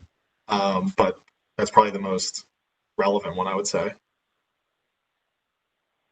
Yeah, and I could build on that and say that, I talked about sort of the data and tech that really fuels the audience understanding. The other thing that we've also been really focused on is cultural understanding, because we're at a time of such cultural change. So you're really using the power of technology to stay on the pulse of culture and being able to sort of, best we can, predict where that culture is headed, so that we can marry the audience understanding with the cultural understanding to create that really relevant content that resonates with our audiences and then translates into the conversion and shoppability that Matt was talking about. Yeah, and very quickly to sort of agree with these guys, I think the most powerful and underutilized technology is the human ear. I think the biggest thing that I realized this year is the over-reliance of our industry on technology and innovation versus good old listening. And I think we've got to go back to sort of doing that versus the new shiny sort of technological innovation. Yeah, absolutely. I think listening has always been an underrated skill, but certainly one of the most powerful. So the next question I think is really, interesting in terms of, partnering with influencers and how that aligns with kind of corporate values. So the question is, when it comes to communicating with your consumers, how do you think about brand purpose and how does that impact your approach to marketing? Matt, feel free to. It's hard to read the room here. I know, I'll take you off, yeah. Sure. Purpose is huge for us. We're a purpose-driven organization, really, with health and the health of humanity at the center. And as we zoom into baby, our purpose is to help every baby get the healthiest start to life. So we're guided by that. And I think that, honestly, we had the verbatim discussion back in March around we have to pivot and help our consumers because of our purpose, of our mission. And it became a no-brainer in some ways that we're doing the types of programs we're doing, that we're trying to be helpful and choosing influencers that are espousing the same values and want to help their neighbor to be, get through a very challenging, historically challenging time. So purpose is really at the center of what we do and is something I'm very passionate about. Our whole team is very passionate about. And I think it's just been elevated this year as consumers are looking for that purpose. We have that purpose. It's sort of been a confluence of situations where it's easy in a way to lean into it because it's the right thing to do and it makes sense, but it's really what people are looking for. They're looking for brands to take a stand, to be helpful, to be a positive force in a really negative environment right now. And our ability to help consumers in any way was really it was a obligation more than it was a strategy. We were guided by that purpose. So given the ability to do so, we did. And I'm really proud of what we were able to accomplish. Yeah, and I think just to build on that, I think, there's a saying which says, tough times don't build character, they merely reveal character. And I think, for a company like P&G, which has purpose woven into our DNA, I think that like a moment like this, a year like 2020 really reveals how much purpose is at the heart of everything that we do. So I think when COVID started, almost every agency, every marketer had either a COVID brief or a COVID idea. And to have the wherewithal to say, that's not what we're going to do. We're going to serve. We're not going to sell. We're first going to create value for our people, for our consumers. I think that part was really important. And then sort of navigating through situations, seeing what the political reality is. An influencer doesn't feel like creating content in a particular week and saying, that's okay. You take your time. You don't post. Having purpose at your core enables you to operate with that freedom to do what is right for everybody. And I think that's really been the magic of 2020. when it comes to bringing our purpose to life. Such Yeah, great. and I'll just build on that and summarize by saying I think being purpose-driven was critical even pre-2020. And I think, like really putting purpose at the heart of everything that we do on behalf of our clients has become so incredibly important, and influencer marketing is certainly no exception to that. And I'll give the example of the work that we did for Band-Aid Red for J&J, where the core to Band-Aid, the core value is really around healing. And if you think about it, it's a fairly utilitarian product. It's a Band-Aid, but for the partnership and for the launch of Band-Aid Red, really what we did was think about that core purpose and value around healing and tied it to the launch of Red by identifying influencers who shared real personal and impactful stories around HIV/AIDS and how it had impacted them, and really thinking through the lens of the content that the influencers created, from micro-influencers all the way to Laverne Cox, who was the overall brand spokesperson. I think it's a great example of doing well by doing good, which I think is just core to what I think every brand's value should be these days. Yeah, absolutely. So I think we have time for one more question. And this one talks a little bit about kind of the noise-filled and the crowded influencer space. So the influencer space has seemingly become immensely crowded and really packed with noise. What challenges does this present? And how do you foresee micro-influencers being more heavily incorporated in the future as a result? I think Rama, feel free to chime in again. I know that it does a lot of work with multi-tiers. Yeah, I think, yes, the influencer space has become immensely crowded and packed, but I want to go back to what Bilal said earlier, which is I think we're going to shake out with the influencers, regardless of tier, that are going to be successful are the ones that are most relevant and resonant and not tone deaf to what their audience needs are. So that I think is true regardless of tier. I do think micro-influencers, they will continue to rise in popularity. And that's because what's happened with everything that's happened over the last 8-9 months is that there's an opportunity for everyday people to become micro or even macro influencers by creating that content that's really empathetic and relevant to what today's needs are. And I think the more that continues to be relevant, which I don't see that changing anytime soon, I do think micro influencers are going to continue to be sort of a core part of the mix moving forward, because they have the ability to really engage with their audiences in a really deep, meaningful way, as compared to the macro influencers, where it's more about reach and a little less about engagement. Yeah, and I would say that's not unique to influencers. I mean, today, consumers are getting more messages than ever before in human history. They are bombarded with messages on Facebook, on television, everywhere, on tops of taxi cabs. I mean, it's everywhere. So, we have to focus on what's meaningful and what is actually going to be helpful and break through and be unique. What are the unique and meaningful stories we can tell and be actually helpful to consumers? And I think if we're guided by that, that's the way to break through, be it in influencers or any other medium. But, just creating in these unprecedented times, we're here with you sort of message. Nobody cares. What are you actually doing about it? What are you doing to help and be impactful? Yeah, and I mean, I couldn't agree more. I think the last thing that I'm going to say on this is, how you think about physical, environmental pollution, just like that, I think information is going to create noise pollution in the mind space that consumers have. And I think that any brands who are not contributing to the noise pollution, but instead delivering signals, not noise, will sort of rise to the top along with the influencers that are rising to the top.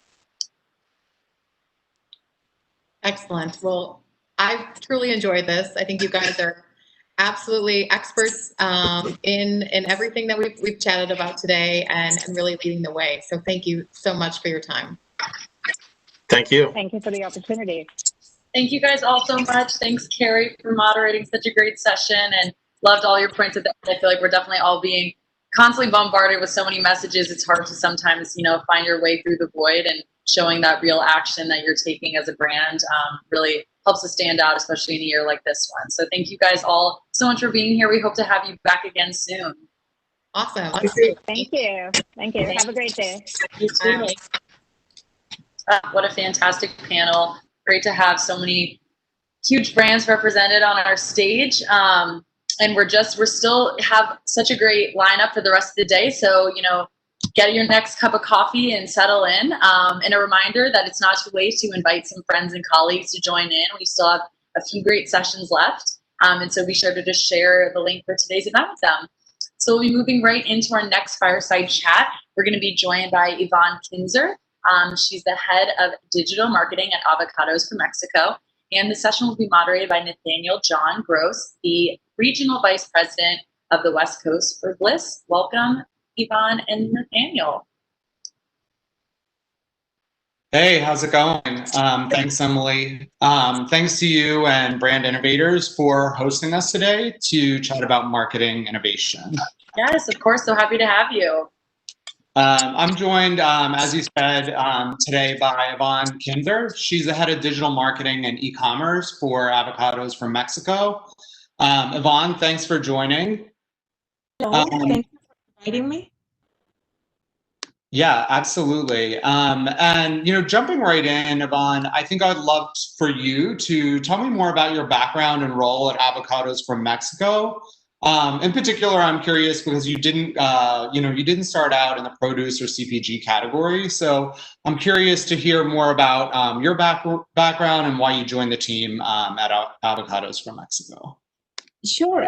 So I have been between brands and advertising agencies back and forth. I like both sides of the business. So I have been worked for advertising agencies like Lintas, McCann Erickson. On the brand side, I have worked for American Airlines. I have worked for technology startups and digital advertising agencies, Hagar Clothing. And then I was recruited in 2014 by Avocados from Mexico, completely different category. If you heard the categories I have named, transportation, airlines, fashion. And they called me from Avocados from Mexico. And, one of my questions in the interview with the CEO was, I want to make sure that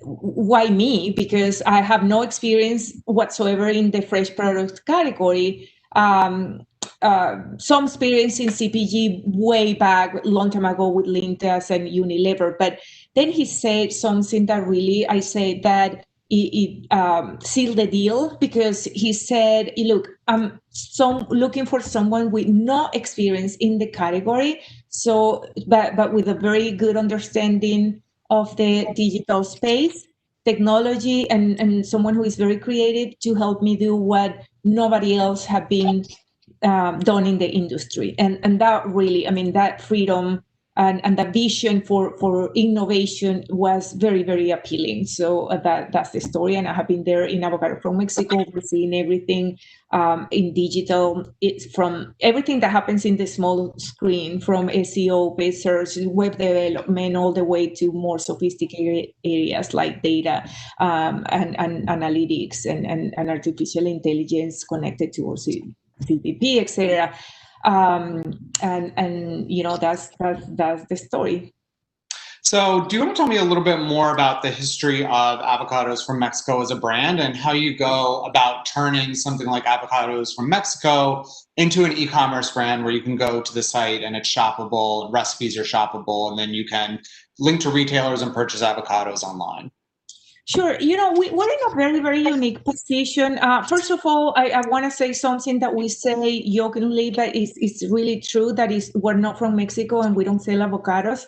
And the point is that we are a marketing company. We're the marketing arm of two organizations, the growers and exporters of avocados from Mexico in Mexico, and another organization that is importers, packers, and distributors of avocados from Mexico in the U.S. Those organizations came together and built the team that I'm part of, Avocado from Mexico, we're headquartered in Dallas, Texas, with two objectives: build a brand, Avocado from Mexico brand, because it's a brand in the US, and increase the demand of avocado from Mexico in the US. So we don't feed in the CPG space, although we have a lot of CPG people that come from CPG in our company, including our CEO. So we think like a CPG, but we are not, and we don't do marketing like the traditional fresh produce company. So we're in a very, very unique space. And we have that hunger, and it's in our DNA to innovate. So we have been doing, basically blazing the trail in the category. The first thing that we did a couple of years ago was to make all our recipes in our website shoppable. And that was our way to do e-commerce, to start into e-commerce, making our platforms a bridge between our visitors to our platforms and the retailers. We have over 90% of market share. So over 90% of the avocados consumed in the US are avocado from Mexico. So as you can imagine, we are in every retailer, grocery retailer. So we took over our platforms to become that bridge from inspiration to the purchase of avocados. And that was just the first step. This year, and it was a good thing because it was before COVID, we started building a more robust e-commerce capabilities. And then COVID happened, and we were in the middle of that. So what it did is it accelerated what we had already started. And right now, we work with a consultant company for a couple of months, and we have a shop page, which is Avocado from Mexico/shop. And that is, it's just getting all the traffic coming from the multiple areas within our website that we call inspiration areas, and then move those shoppers closer to the shopping cart within their preferred retailer. So with this, we serve our consumers because we bring everything to where they are, but we also push the transactions and the increase of avocado consumption, which is one of our two main goals. Nice. And how do you measure success in these campaigns? Since you don't always have direct insight into what's happening at the retailer, what are ways that you look at your e-commerce efforts and say, this made a difference, this campaign was successful? Yeah, that's a great point, because as you say, we don't have sales data visibility, and we're unable to have full attribution from A to Z in our campaign. So the last point that we have visibility, it is when we put where the consumer put the product in the cart. So that's one metric of success. Products in cart is one metric of success. So the good thing is that, as you know, those the retailers, at least the most advanced retailers we partner with in the brick and mortar, they have this technology called persistent cart, that once we accomplish that action of putting the product in the cart, even if the consumer leaves our website and close the browser, go somewhere else, and come back tomorrow directly to the retailer page, not through us, but directly through the retailer page, those avocados that they put in the cart through us yesterday, 2 days ago, they are still there. So unless they are manually removed, those are very likely to end in a transaction. Got it. What barriers do you think there are for consumers to, purchasing avocados through e-commerce, or something like avocados, or quite frankly, any kind of fresh produce? I'm curious how you overcome that and what types of education you may have done to help inform the consumer about it. Sure.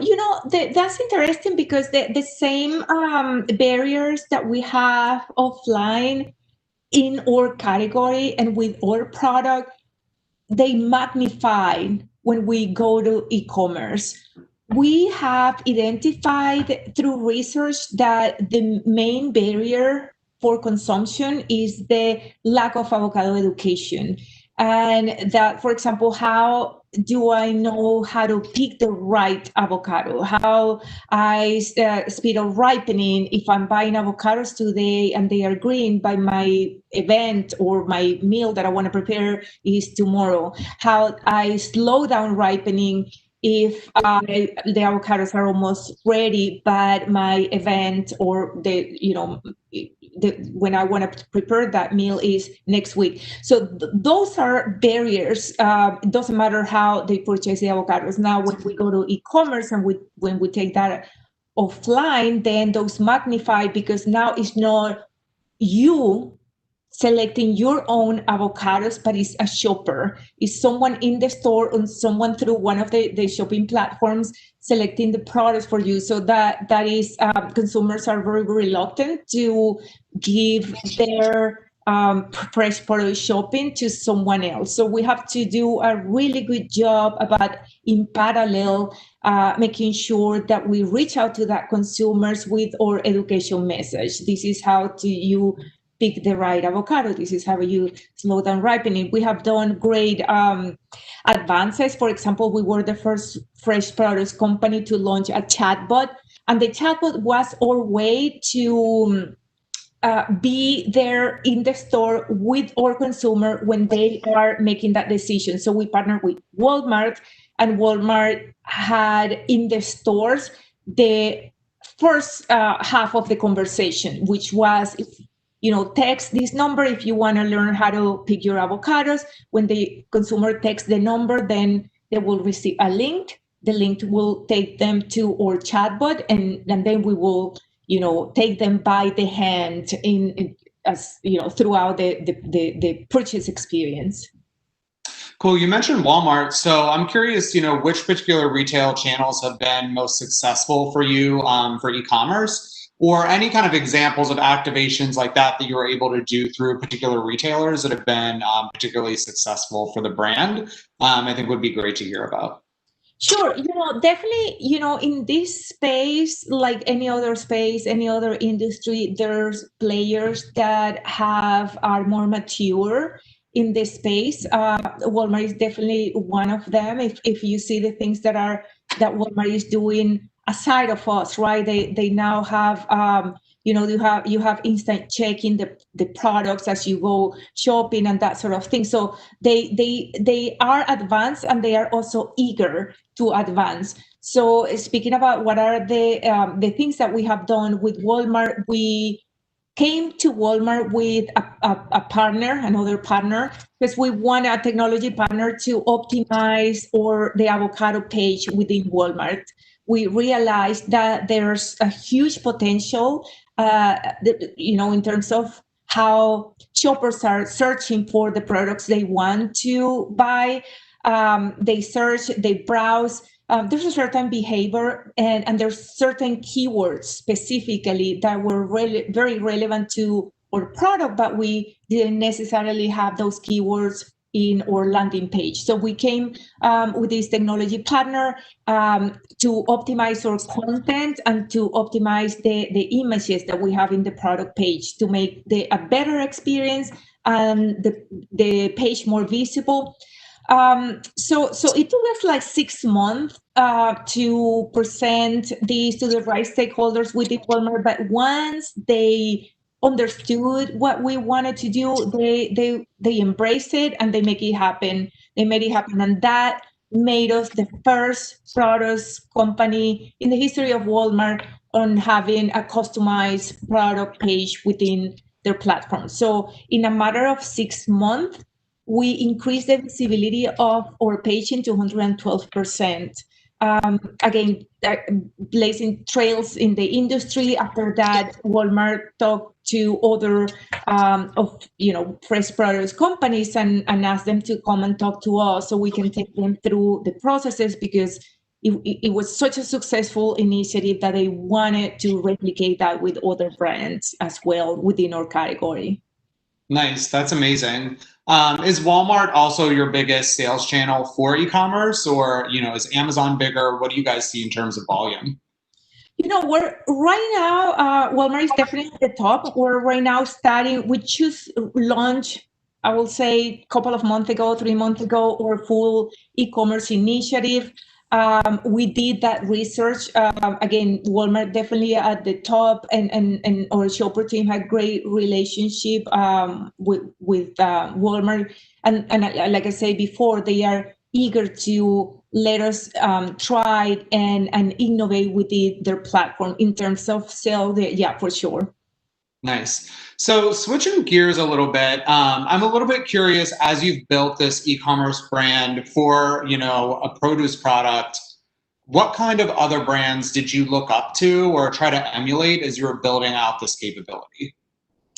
Yeah, that's a very interesting question for me being in this category with this product, because like I said at the beginning, really, we cannot look up to anyone and just copy. We cannot say we're doing what Procter is doing, or we're doing what any other CPG is doing, because we don't even have a package to start with. We cannot track attribution. We don't do what the traditional fresh products marketing. So we're in some spot in between that we have to, I wouldn't say reinvent, because it hasn't been invented. We have to invent ourselves within the e-commerce and digital space. And we have done a really good job at discovering, testing, learning, experimenting, and launching very successful approaches that are very, very unique to us as a brand product, building a brand in a brandless category, without a package, but playing in the same sandbox as other CPG brands. So that's what makes what we do so innovative. So when you ask me who I look after, for to come up with ideas, I really don't look at the brands or other brands. I look at technology partners like yourself.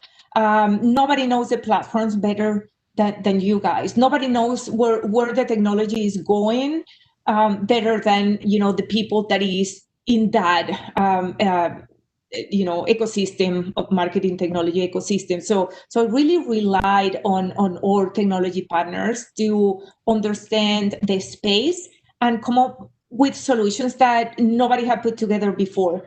Whether it's because using those same technologies that CPG are using, but bring them into the fresh products industry, or even combining two technologies that haven't been combined before. But it's crucial for us to really get familiar with the marketing technology ecosystem, especially around e-commerce, to execute the unique platforms that we execute and we bring to the table. Right, absolutely, totally makes sense. At Bliss, we work with a lot of CPG companies, and we're always helping our partners with marketing innovation or innovative ways to capture someone's attention, in terms of driving them to store or adding something to cart. So, coming from, a location-powered advertising and analytics partner, I'm kind of curious how data plays into your overall strategy. Both, first-party data, that you're going to have from your own customers and what data you have there, and then marrying that with, other third-party data that's available in the market, potentially from people like Bliss or, IRI, Catalina, et cetera. Yeah, so I can speak from the digital space, right, which is the area that I oversee. So data, more important than ever, and it's going to become more and more important every day. We're not talking anymore about just data at this point. We're talking about real-time data. So it's getting more and more sophisticated by the day. We started building our data ecosystem with consumer data platform powered by artificial intelligence, machine learning, predictive capabilities, and all that about 2 years ago. It's not easy, it's not cheap, and it takes a lot of resources, time, energy, but it's something that is not even an option in today's world.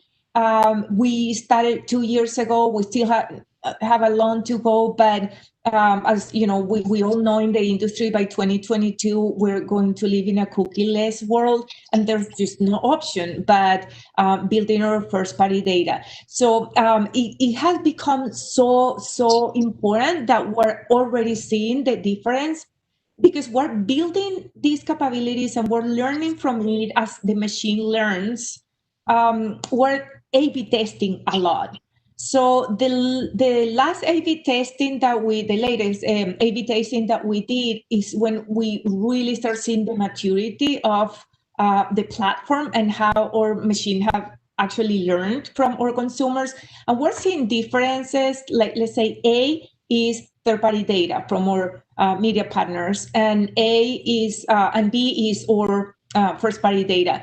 So when we compare, let's say, engagement, we have seen differences from 14% engagement rate with the third-party data and 65% engagement rate with our first-party data. So that's really something we have been working. This didn't happen overnight, right? We have been working and optimizing, working with our media agency and our data partner on getting into this point. We have over 80 million users IDs in our platform right now. But again, it's just building that 360 view of each of those 80 million personas. That's definitely our goal right now and our priority in a long term. Yeah, 80 million sounds like an impressive number for a, fresh produce company, especially in terms of, first party data in an environment where typically brands that are sold at grocery or big box don't have a ton of data on their customers. So I think that 80 million number is pretty impressive. Yeah, it has been definitely a priority, and the good thing, and I think that really our success in this area has been that we have very, very strong support from our CEO. He really believes in the power of data, and he really is a visionary, and he's seeing how, there's no on earth a more valuable currency right now than data. So if we can offer, it gives you other things that are really valuable, that allow brands to have a more consumer-centric approach, very personalized approach with the consumer. So that asset is giving you the power to serve your consumer better, but also our partners. We partner on the food service side with food operators. We partner on the retail side with retailers. So building this knowledge of our consumers is very, very, very valuable for us, for our consumers, and for our partners. And our CEO has, support that 100% from the beginning. Great. Yeah. So I think, you can have all, the data in place. And I think this has been just such an unusual year. It goes without saying. So I'm curious, using all the tactics that you had in place, how 2020 looked going into the year and how you kind of shifted strategy as the COVID-19 pandemic started to adjust and basically refocus your digital marketing goals. Yeah, that takes me to another very interesting topic, which is the agility that companies need to have today to thrive. I will say even to survive in today's world. It's very, it's very close to the data conversation, because you need to move fast, and to move fast, you need to make decisions super fast. You cannot wait a month until some results come to know what you're going to do. So the proof, and I think the industry was tested when all this happened. Tested you how fast can you move, how quick can you make decisions, how much data you have to pivot and still make sense of what you're doing. So it happens to us right. We had a Cinco de Mayo campaign ready, which is our second largest campaign of the year after the Super Bowl. And we have that campaign ready with a TV spot and everything that we had produced the previous year. really bad luck that the background or of the TV spot happened in a hospital. So as you can imagine, it was like not a good idea come up with that. People in a hospital celebrating Cinco de Mayo. It will, definitely we didn't see that coming. Nobody saw that coming when we were planning that. But as I heard one time to someone, the things that we built before COVID was built for a world that no longer exists. So when you have new realities, you have to come up with new ideas and new approaches. And we have literally 9 days. We scrapped the TV spot and the campaign. We start from zero and start building 9 days to come up with an idea, build the platform, build the assets, buy the media, plan the media, and launch a campaign. So we plan to launch a campaign called Homemade Cinco, and we encourage consumers in their homes to make a guacamole with their immediate family, whomever you're quarantining with, and share that on social media.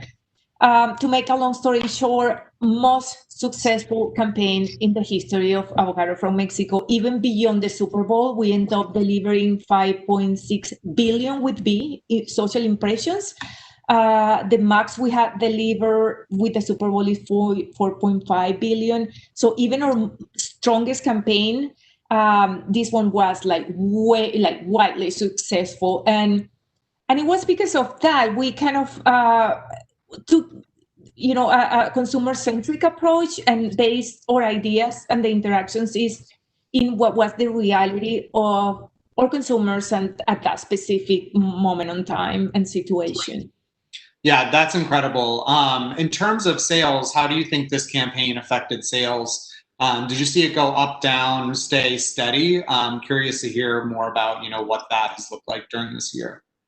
So I can tell you, for example, in the platforms that I manage, and I was looking some very, very interesting numbers the other day. First of all, our sales hasn't suffered. So we have done really, really good with sales. In terms of the engagement and the interest, the purchase intention, for example, I was looking at some charts from Google Trends not long ago, and you can say that when you look in a period of 5 years and the interest for homemade guacamole really, really spike during that specific time around the Cinco de Mayo. So when you have a digital campaign, we're looking at Google Trends, so we're seeing the purchase intention online or at least the activity online. So when you have a campaign that in a short period of time delivers 5.6 billion impressions, definitely we don't have attribution, again, direct attribution, but you can say it definitely made an impact. And the amount of content shared by users, not by us, by users, of their guacamole was pretty significant, and that is come after obviously the sales. When you look at the numbers and see that our sales definitely didn't suffer through this period, then we and of course this is not the only thing. The most efforts were done by the shopper team in the stores, but today is a combination. One of the biggest I could say changes or the marketers is very eye-opening and how things are going to move is that combination between digital and brick and mortar. Definitely it's not one or the other one, is the combination of both that makes very, very strong strategies and activations. Nice. So we talked a little bit about football and that being kind of your biggest season around Super Bowl. Avocados from Mexico has traditionally done Super Bowl ads.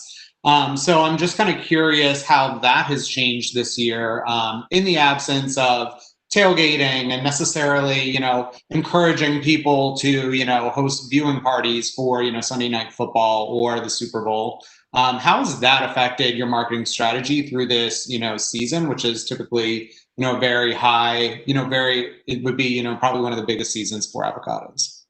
Sure. So, first of all, and it's already known that we're taking a break from the TV Super Bowl this year, but we are still launching a very robust digital campaign and super activation. So there's no one taking guacamole to the party, right? But there's still the opportunity for consumers to make their own guacamoles at home when they watch the game. And I bringing back the example of Homemade Cinco. So we are appealing to that and taking that opportunity.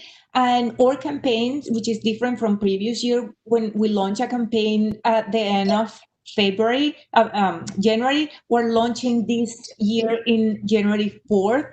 So that will give us almost a whole month to get the consumers excited about going to the grocery store, getting, adding avocados to their list, and have avocados always ready for watch their games in their homes with their immediate family. So it's kind of the same dynamic that we did with Cinco, and we still think that it's a great opportunity. Throughout the years, we have seen that avocado have become a staple in the American table. That year doesn't have to be an exception. We, of course, are not going to encourage our consumers to go out and celebrate, but we will encourage them to get their avocados, whether it is online or in the stores, and keep the tradition, keep the guacamole on the table when they are watching the game. Right, absolutely. Yeah, that totally makes sense. I think kind of in this climate, or really any climate, like, who do you see as being a competitor to avocados? Do you think it's avocados for different countries, or is it things that could even be considered in different categories? Yeah, so we definitely don't see avocado from other countries as a competitor. When you have over 90% of the market share, when additionally we're the only avocados on earth that are available all year round. And that's because the conditions of the Michoacan, the soil and the climate, and we're not seasonal, other origins are.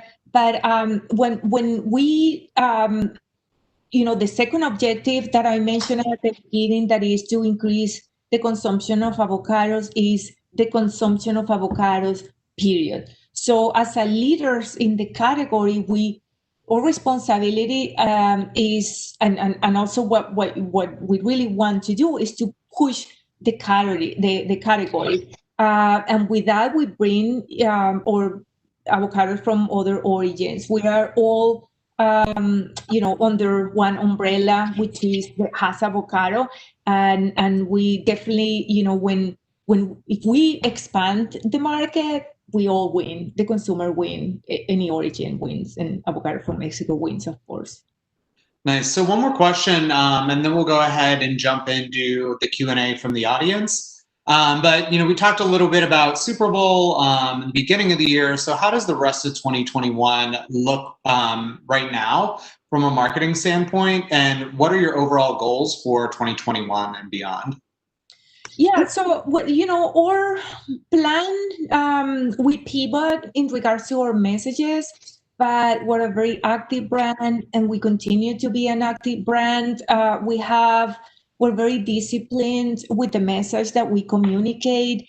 Are part of our strategy, and is health and wellness is one of the major consumption drivers. Is very limited ingredients out there have the number of health benefits that avocado offers. So that's one very strong pillar. Education, as we talked before.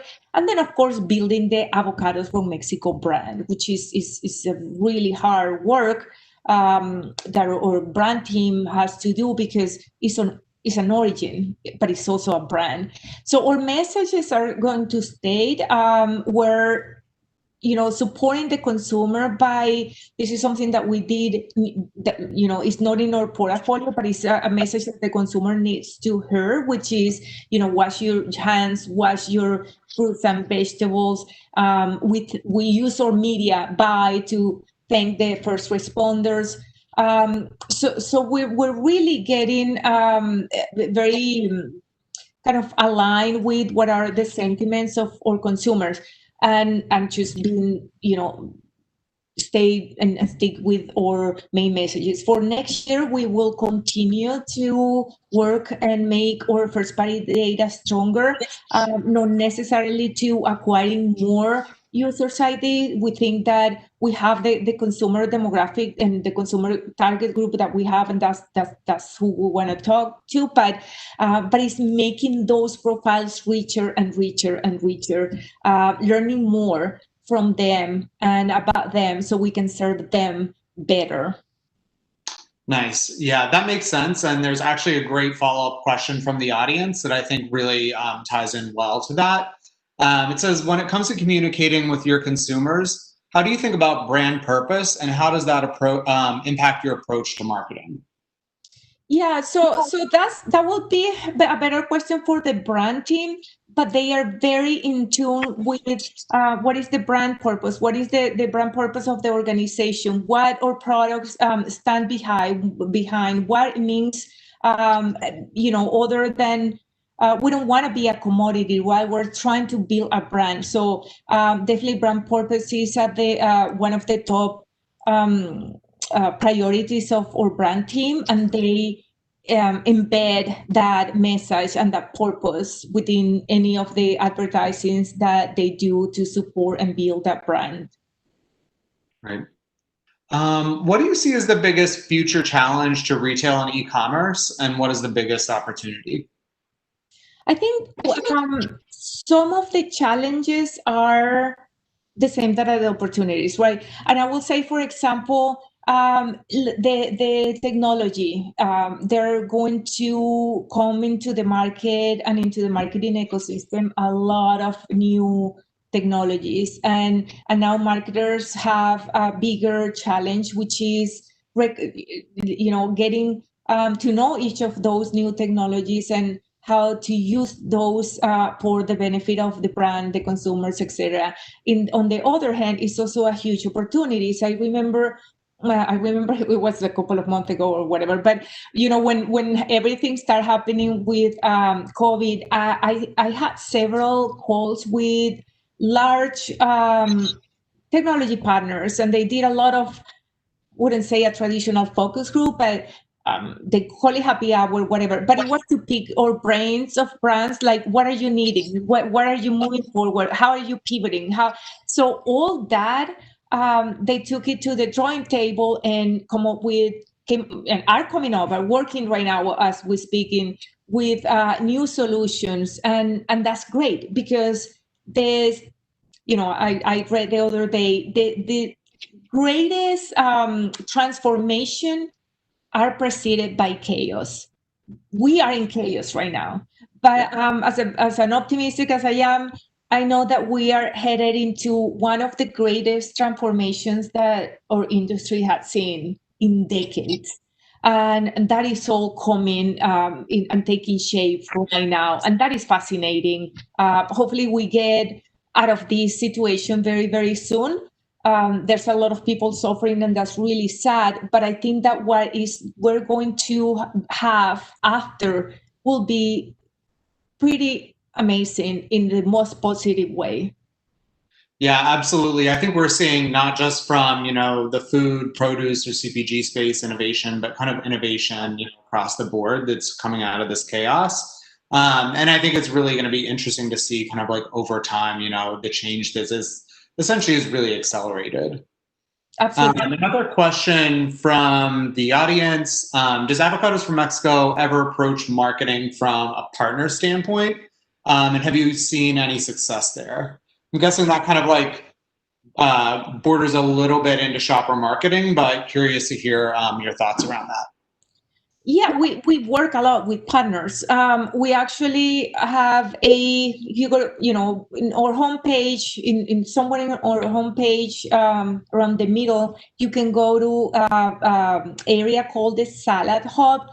That's a 100% partnership activation. So Shopper team partners with another fresh produce company, another CPG brands, and it's a hub where everything is about salads, and then you combine the ingredients of all the partners. So, and again, that's in the shopper teams area, but they are very, very much into partnership, and that's in the shopper area again. But then in other areas, yeah, we believe in partnership. I think that business are greater with partners, and it's a very very beneficial thing to do in marketing in any industry or category. Yeah, and then just one more question I think that I have, coming from, this is actually, sorry, from the Q&A, for probably a little bit of a carryover from the last panel where everyone was chatting about influencers. How have you incorporated influencers into your e-commerce and marketing strategy? Many ways. We have worked with high-profile influencers, call it celebrities. We have worked with, mid-size influencers, and we work a lot with micro and nano influencers. We call it brand ambassadors. We have over 100,000 brand ambassadors that we have been recruiting throughout the years, and we manage them through a tech platform that we lease. But that has been our best ally when we want to amplify a specific message within a specific campaign. So we launch activations with them. We launch have a leaderboard, so we reward those who are more engaged with our brand, and it has really have been a very successful tactic for us throughout the years. And then celebrities and high-profile influencers whenever the time comes, but it's high-profile campaigns. Right now we're launching a new platform with personalized videos that kind of let's call it the Netflix of the avocado, where consumers will come and watch the avocado video content, but exactly what they want to watch according to their preferences. So we're working with some influencers to produce content for that. Nice. Yeah, I think with that, I think that really kind of wraps it up for our panel this morning, or this afternoon rather. So I appreciate you joining us, and thanks to Brand Innovators. I think we learned a lot, and it was great to hear about some of the successes that you've had this year in building the brand throughout 2020. Thank you. Thank you so much. Thank you, Brand Innovators, for inviting me.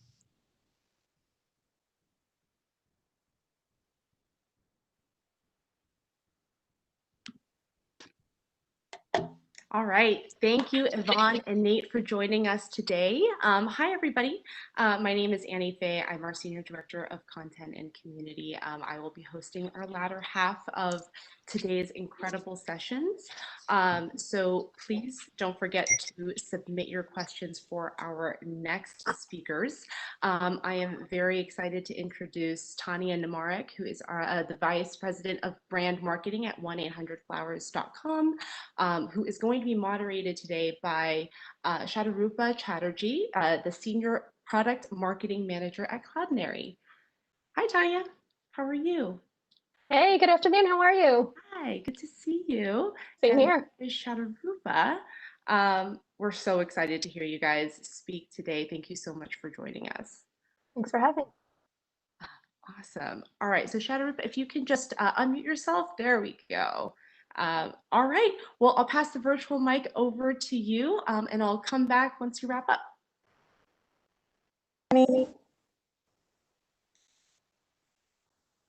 Awesome. Great. So thanks, everybody. And thanks everyone for joining in. Today, we have a really great guest and a very interesting topic around leveraging user-generated content for brand marketing. So I'm very excited about this fireside chat.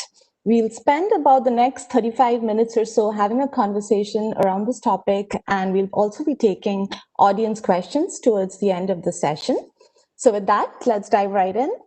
I'll begin with a quick introduction. I'm Shratrupa Chatterjee. I'm a part of the product marketing team at Cloudinary.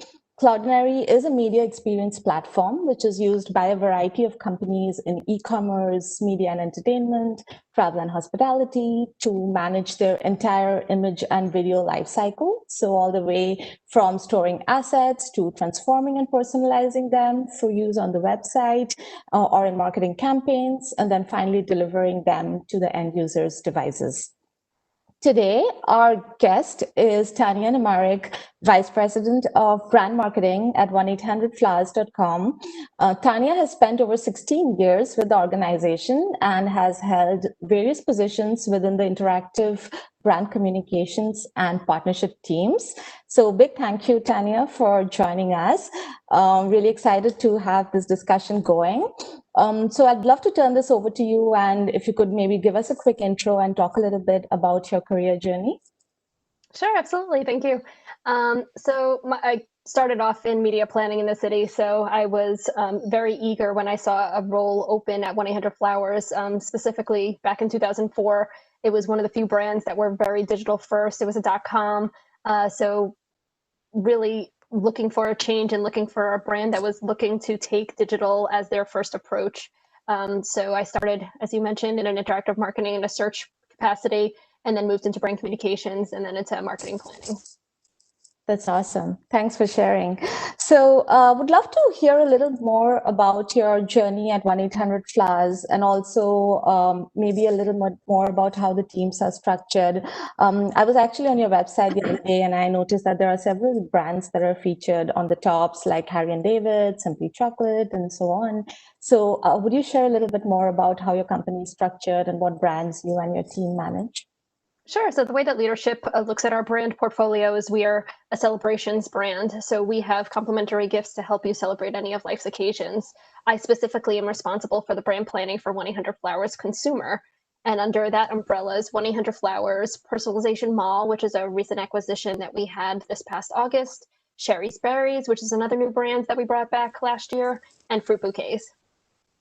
Wow, that's awesome. Lots of action, definitely. It looks like lots of action going on. That's great.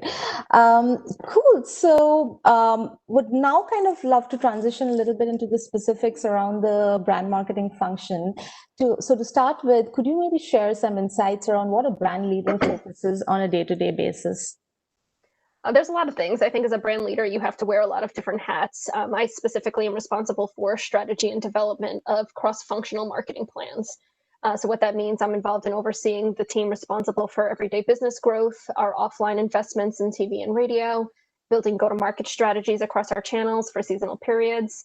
So if I was to look at any typical day, it would be a mix of collecting data, analyzing customer brand data to help build future plans, looking at kind of at the macro and micro environment, business insights, what's going to influence a customer behavior. So like going into Christmas, what's happening out there, what is the conversation happening around deliveries, about shipping, around Black Friday, Cyber Monday, and how do we ingest that into building our plans and keeping in lockstep with all the channels to make sure that the plans that we provide them at the onset are carried out, that they reflect the messages, and that if we do need to make any step changes based on what's happening in the environment, that they adhere to that. Awesome. That's great to hear. And as product marketers, we also work very closely with brand marketing. So it's great to hear your perspective. Could you maybe share some of the key initiatives you and your team are working on right now at 1-800-Flowers? Sure. So I mentioned we're a celebrations brand. Our mission is to help customers express and connect to the important people in their lives. So one of the things that we're doing going into our fiscal 21 is shifting a little bit of customer perception. We are an e-commerce brand, obviously, and we're trying to broaden that and widen our engagement with our customers and becoming an engagement-based organization. So we're looking to form deeper relationships with our customers, find moments to engage with them, attract them different ways throughout our site, our on-site and off-site brand experience. From a discovery side, people, I think, are discovering brands and products in different ways. And I think that as customers shift how they're consuming media, we needed to re-examine how we're attracting customers in that environment. So most recently, what's happening, obviously, with COVID and the increased use of streaming within TV and radio, we needed to take a step back. So to some, it's going to be their first interaction with our brand. And it's my job in partnership with our creative team and pushing out authentic moments, getting them to stop the scroll as they go down their phone, changing brand perception if we can, and ultimately drive an engagement and a conversion outcome. That's awesome. And that's a great point, actually, because, you know, it's kind of impossible to have a conversation these days without talking about the pandemic. And you rightly pointed out that in e-commerce and video streaming businesses and industries, we've seen a spike in traffic, but also a lot of disruption in other industries like travel and hospitality or brick and mortar retail. So really good to hear about some of the initiatives you have going on. How will you be able to share a little bit more in terms of how you're dealing with it and how it has impacted your brand per se? Yeah, I think with everybody at home, we just saw a natural interest in our brand. If you think about the Mother's Day, everybody looks to go out for brunch with mom for Mother's Day, and we were all forced to stay home and not see mom.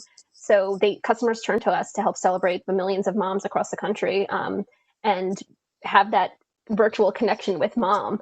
And we continue to this day to be a resource while everybody is adhering to the stay-at-home and social distance orders. But as I mentioned before, as a brand leader, it was really important to re-examine our messages that we had in market.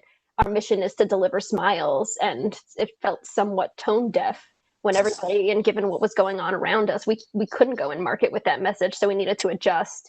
So just to give you a point, one of the most engaged emails that we sent during that time period was from our CEO and founder. And it wasn't a sales message. It wasn't promoting a product. It wasn't saying, hey, go buy flowers and connect. Yeah, we want you to do that. But it was an email that said, you know what? Hey, we're checking in on you. How are you guys doing? And we are in the business of connecting. And here's 5 free ways and 5 free things that you can do to stay connected with your friends and family. And we know you're not in the office anymore and things feel lonely. So here's ways that you can kind of spruce up your space and just reconnect with your coworkers. And not only was it a very high engagement piece, we actually saw customers go on social media and tout our letter and say, you know what, this was so nice to see a company just go out there and just check in and just give us some ways of coping at this time where they were looking for that help. So it was great to see that they acknowledged that we recognized that we needed to make a little step change. Wow, that's amazing to hear. That brings a smile to my face, definitely. So I love that. And totally agree with you. I think authenticity and empathy is so important. And it's even important, it gets, I guess, even more important in these times. So wonderful to hear about all these amazing campaigns you guys are running. So now maybe we can switch gears a little bit and talk about user-generated content. So again, I think personally that the reason UGC is so powerful is because the modern buyer relies much more on what others like them are saying about the brand rather than the brand talking about themselves. But of course, I know there are many nuances when it comes to leveraging UGC in marketing. So maybe let's first talk about the e-commerce industry. And in your opinion, why is UGC so important for e-commerce? Yeah, so I was looking online and trying to find some really interesting stats. One thing that shouldn't be a surprise to anybody, 96% of customers don't trust ads. Another article points that customers are exposed to anywhere to 4,000 to 10,000 ads a day.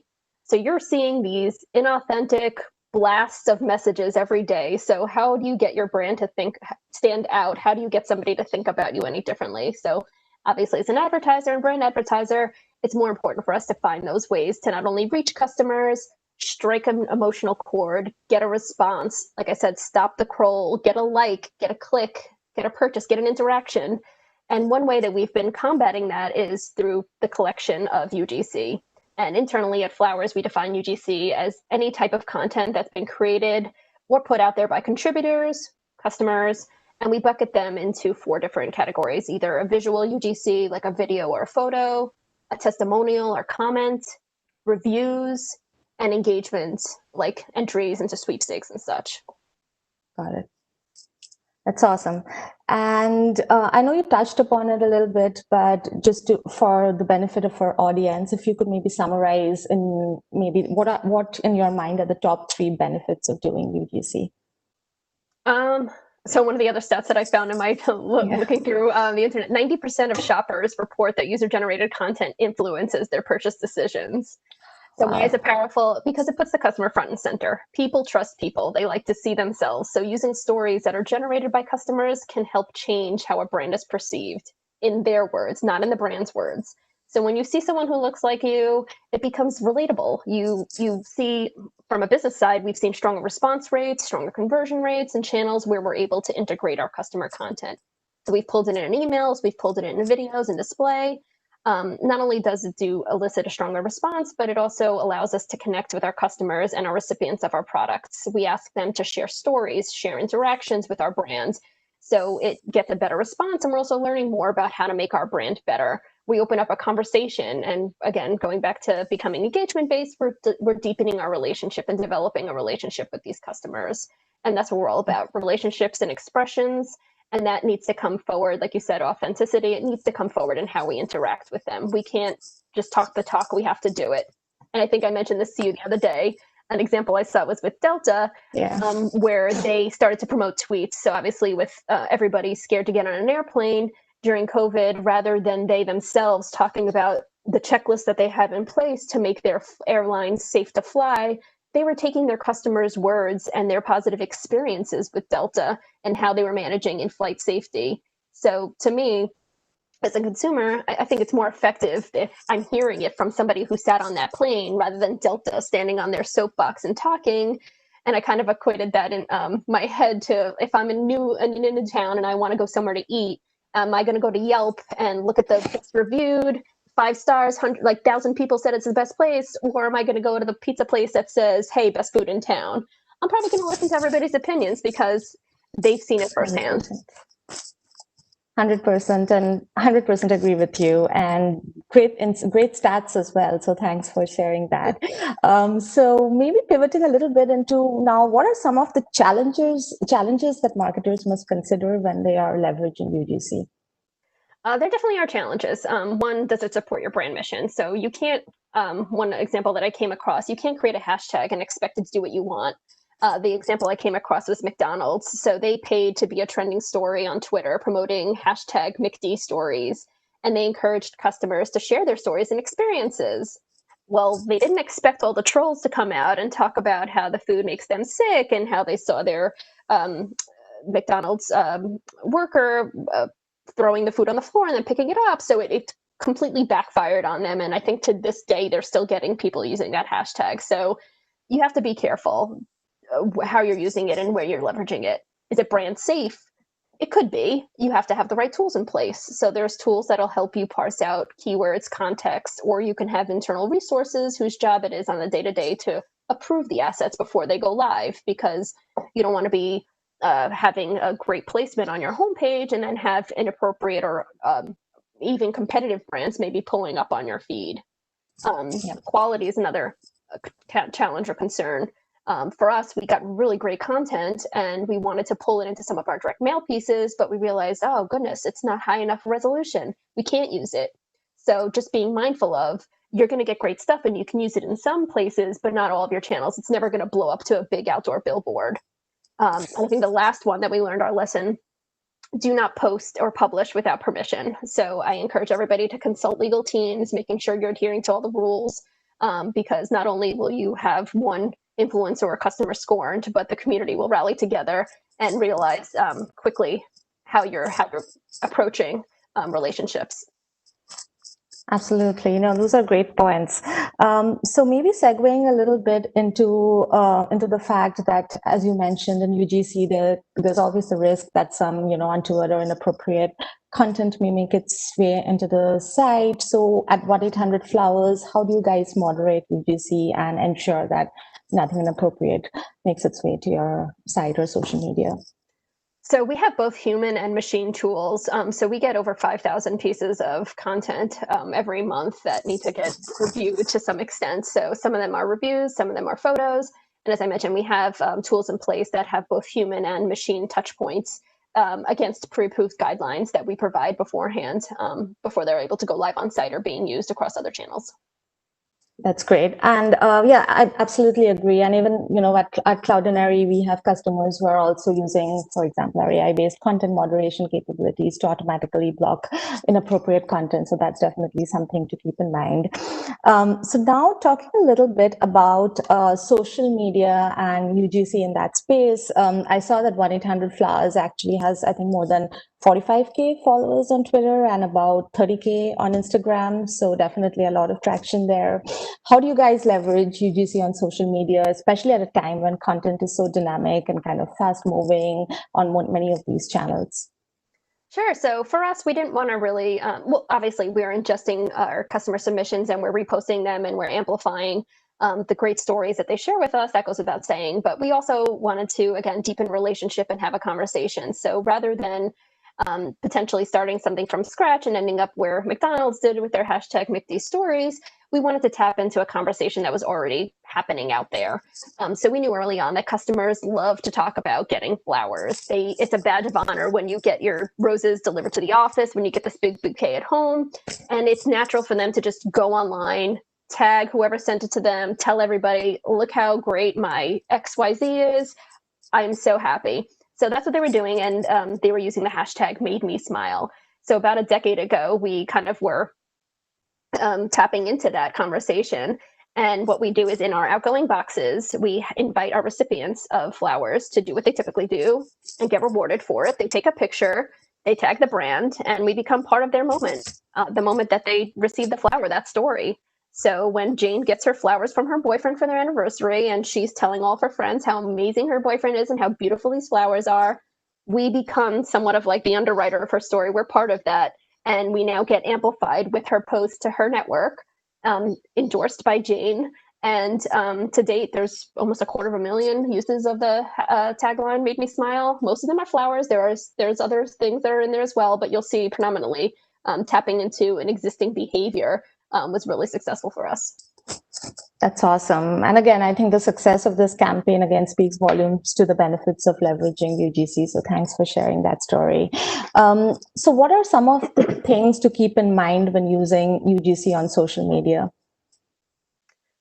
I know I've kind of talked about it a little bit before, but it's just making sure that you're giving you have the permissions, that you're giving credit, and that it helps tell the story that you're looking to tell. So whatever, if you're looking to reinforce a specific brand message, or if you don't want to take anything out of context too. So if somebody's intent with their post was one direction, just be mindful or make sure that you connect with that contributor in order to make sure that they're aligned with how it's going to be repositioned or repackaged.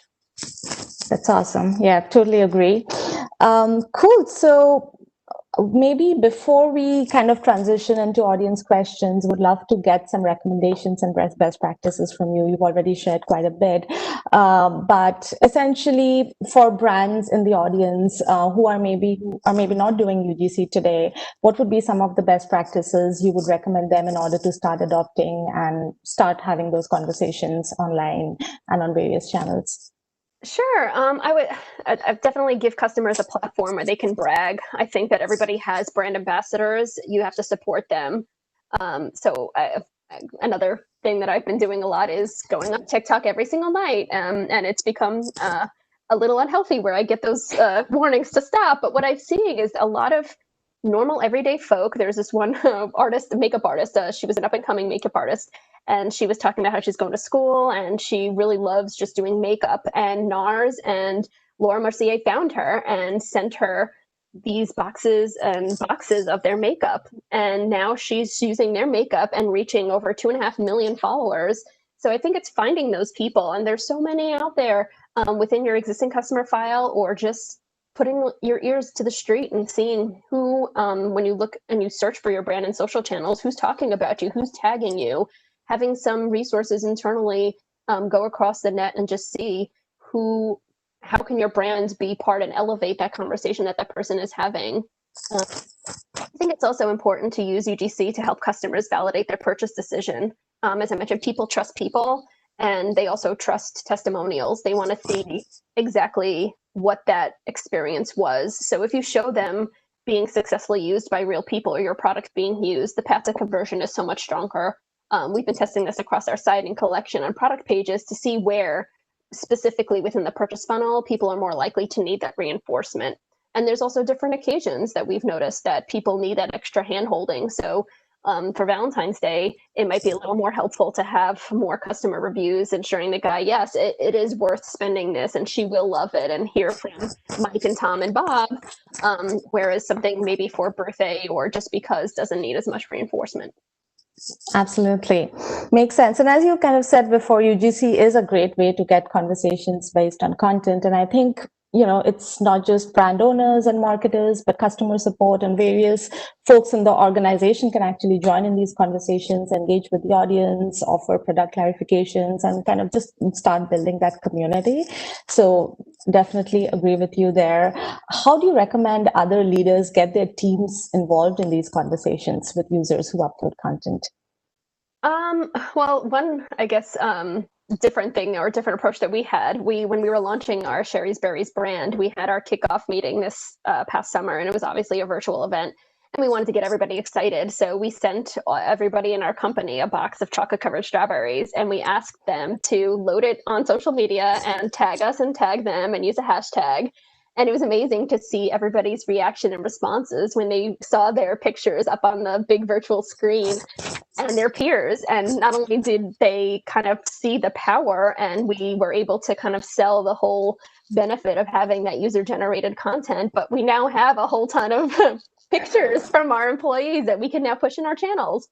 So I think that it's getting support across the organization, being mindful, and appointing people within the organization who will manage and who will approve, because you don't want too many hands in the actual approving and managing of, to make sure that it's clear of what is okay to use, what is not okay to use, and understanding certain limitations against certain uses of content. That's great. Thanks for sharing. So according to you, how should companies track and measure success with respect to using UGC for their brand? We're planners. We like testing. We test a lot. And I think that you, as other brand leaders, find areas to test, look at the click-through, look at the open rates, look at the conversion, look at engagement rates, look at time spent. There's so many different metrics, and it's depending, I guess, on what exactly you're looking to achieve with using user-generated content. Is it to keep them on the site longer? Is it to help drive that conversion outcome down the purchase funnel? Identify what exactly you're trying to do at the onset, and then just measure against it, iterate off of those learnings. Sounds great. Thanks. So now let's kind of talk a little bit about videos. And I've actually seen studies which suggest that, 1/3 of online activity now is watching videos, a lot of which is user generated. You spoke about TikTok videos as well. And then, of course, I know you mentioned in one of the 4 buckets at UGC, of UGC at 1-800 is images and video. So, but of course, managing user generated videos can be slightly more complex than static images or text, of course, because they're more dynamic, more led. So how do you suggest companies leverage and deal with UGC videos? There's a few different ways. I think that if you are able to reach out to your brand ambassadors and have a conversation with them is exactly what you're looking for, and kind of pre-plan and pre-set up the content that you're looking to acquire from that engagement. That might be one way. Going after, I know that the team has been speaking earlier about influencers specifically, and going after either micro or nano influencers. And again, reaching out with, we're looking to communicate this story. I think that when you add in the influencer layer, they themselves have an image and a brand to protect. So they'll make sure that you get the high quality piece that you're looking for. But it definitely is in mass. We definitely get more digital static images and content than we do video. And there obviously is somewhat of a cost, and it takes more time to get that long form story rather than collecting that moment. Okay, that's fair. And great. So maybe one last question before we kind of segue into audience questions. So what is on the horizon for 1-800-Flowers, and what kind of digital experiences are you looking to create in the future? I think I mentioned at the top, we're really looking to deepen relationships with our customers. So for us, it's a little bit of UGC, but it's a little bit of also leveraging our position as authorities in gifting and being able to serve as a resource for customers at the different various stages within either their buying, purchasing, where they are within the purchasing decision, or potentially inspiring them. So for us, we're thinking about the holidays. We're thinking about how holidays will be different and what can we give to our customers. That's not necessarily at cost, but what experiences can we give them? So one thing, we're partnering with a company, we're offering virtual flower arranging classes. So one behavior that people were doing normally, we would have paint night, you would be out with your friends. So we've developed a series of online flower arranging classes, and then also Harry and David, our sister brand, is doing online charcuterie. I can never say that word right. Charcuterie classes, which I think is like the newest hot thing. People love making these cheese boards. And I was actually amazed. I made the most beautiful cheese board that I've seen in my life, with all the fancy little spreads and cheese all in a nice star. And you get to interact with your friends. And I think that that's now where we are, where we're looking for that connection. And as a company, we want to be able to offer that for our customers. That's amazing. Sounds great. Lots of really exciting stuff in the offering for you. Cool. So we have quite a bit of questions coming in. Let me start with the first one. Between images and videos, do you see videos driving more engagement in your users and social media followers? Yeah, I think it depends on what channel you're on specifically. There's certain, obviously in social, specifically in Facebook and Instagram. I think with Instagram, we can see sometimes an image perform better than video, but it all depends on what the story is that we're trying to tell. So if there's, we know that user generated does outperform some of the I'm not going to call it prefabricated, but some of the pre-planned or pre-produced assets. So definitely in the social space, when you see yourself and that it feels like it's native to the content, we're seeing a stronger response. That's awesome. Great. What do you see as the biggest future challenge in retail and e-commerce, and also the biggest opportunity? Right now, I think the biggest challenge is trying to figure out how to navigate the next few months. I think that just everybody has changed how, from a consumer side, you've changed your life, you've changed your day-to-day. So it's really challenging to try to establish and maintain business as usual when nothing is usual with what's going on in everybody's life. So it's, I think as people, we've taken on different roles in our families, in our working from home and having different responsibilities. And as marketers, it's understanding that, acknowledging that, and again, finding those different areas to reach those customers. So we are testing into places where we haven't invested before. And we're being mindful of the way we're communicating with the customers in that area, because it doesn't only make sense to go on TikTok or go on Pinterest, but to go in those places and have something meaningful to say to a customer to get them to react to the ad. Mm-hmm. Yeah, absolutely. I think that's definitely very important. That kind of is a good segue to the next one. So, of course, in the current environment, many brands have drastically reduced media budgets in the next few months. So, first question is, has your media plan also been adjusted? And if your budget has been reduced, how have you been getting more creativity and, incorporating more efficiency into your strategies? Yeah, as I mentioned, I think for us, we were in a unique position with the whole situation. Florists were deemed as essential workers, and we were able to operate throughout the shutdown orders. So for us, and people have been looking to us to help establish those connections. So when people were doing virtual birthdays, they were like, oh, what am I going to send my sister in Michigan when I'm in New York? They came to us and they bought flowers.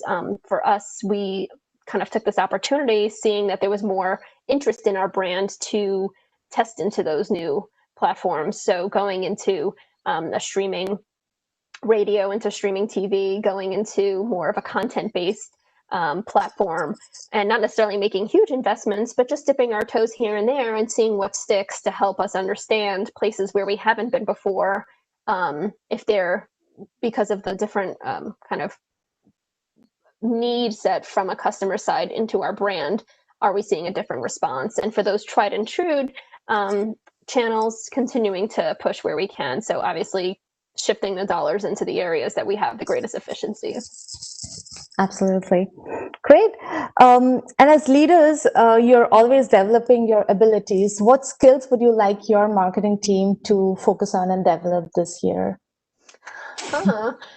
I think it's really thinking outside of just the brand. I think that we do a really good job of internalizing the data that we collect from our customers, but I think that we could do a better job of understanding what influences are outside that the customer might be thinking before they choose our brand. So we're going to kind of take a step back and really kind of look at our customers and try to build a customer journey and build pathways that are relatable, that are filling a void, for lack of a better word. So like I said, if they're getting ready to go into Thanksgiving and we understand, hey, there's a lot going on, we're going to try to make it easy for you. So let's put our hat on from a customer side rather than a gifting side and just try to figure out how can we engage this person so that the next time that there's an occasion that they might choose us. It's kind of, we always equate it to like that Goodyear tire ad that's always in the newspaper. You don't necessarily need tires every year, but not every year, every month. But as soon as you do, you're going to remember seeing that. We want to make sure that we keep our brand top of mind throughout the year. So when they do need us, that we're there to support them. Love it. Cool. And so what trends in consumer behavior are of particular importance to you and to marketers in general? How are they consuming media differently? I think I touched on this a couple of times. I think that people they're binging TV through Netflix, through Hulu, through streaming devices, and some are ad supported. I read another stat that like most are actually interested in consuming ad supported streaming media forms. So that's good for us brand marketers. But it's continuing again to create, for me, I think it's creating things that are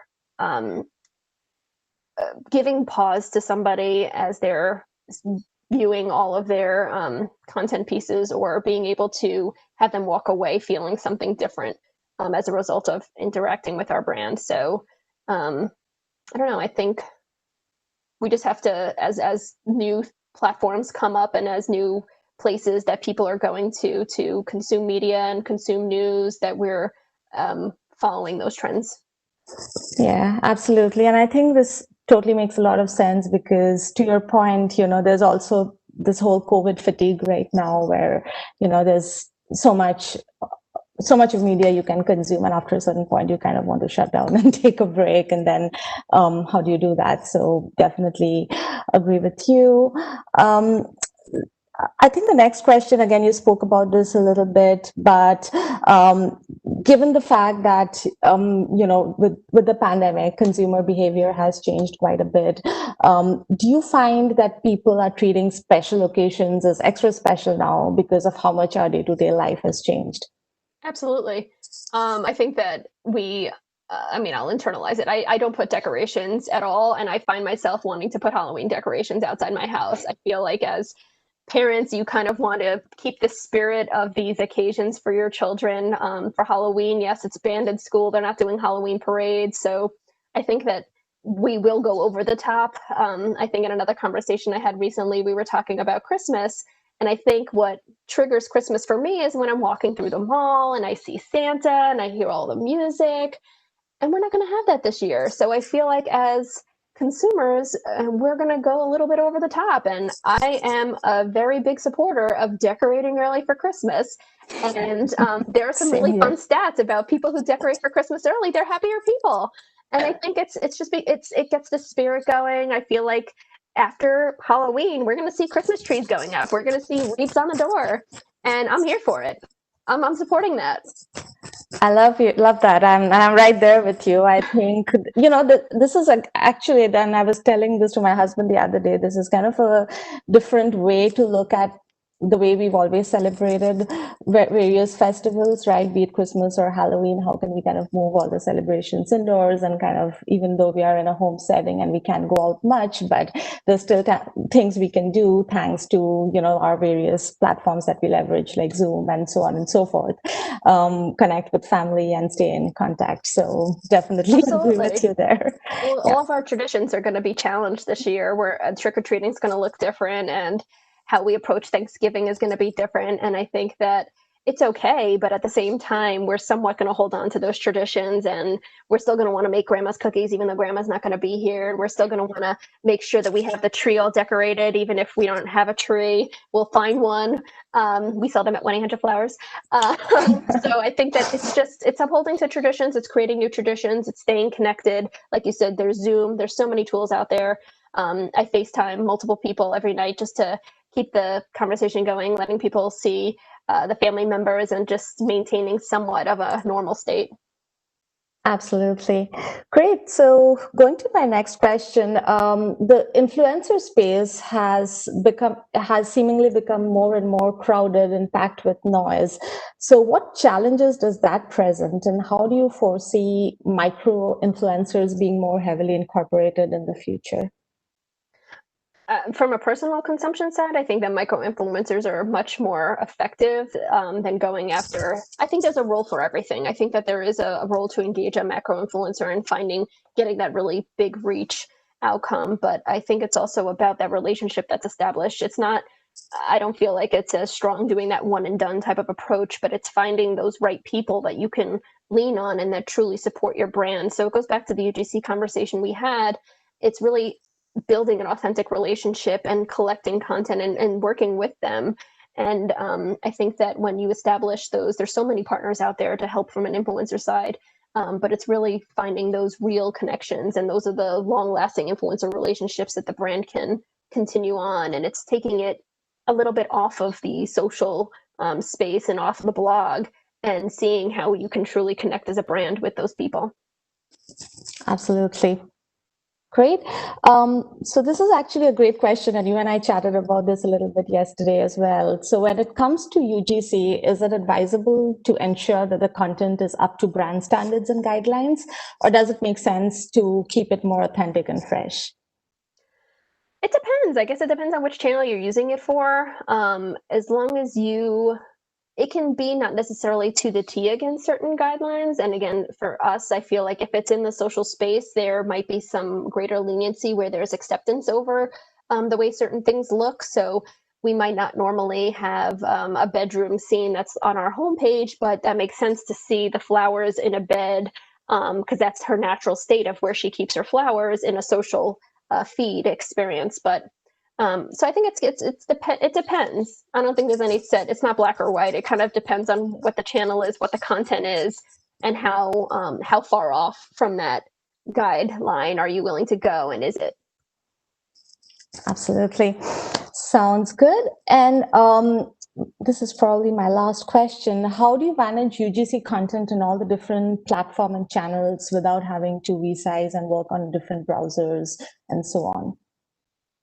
That's probably a better question for our creative team. I don't know. They're magic. We do have the way that we manage it. We do have folders that exist and partners that house the content.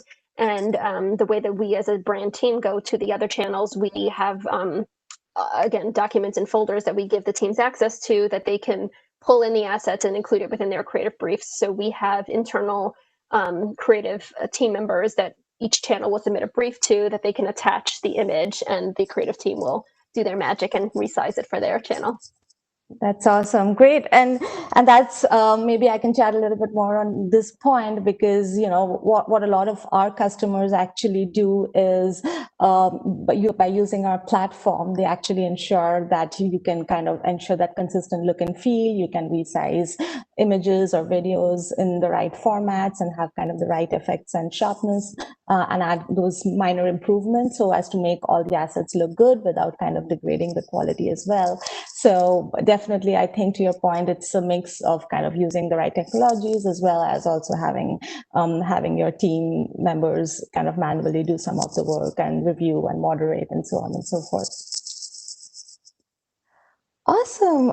So that's, I think, all the questions that we had. I think this was a really, really great session. Again, thanks so much, Tanya, for sharing such great insights. I'll definitely take a lot of it back to my work, and I'm hoping that all the folks on the audience would do the same.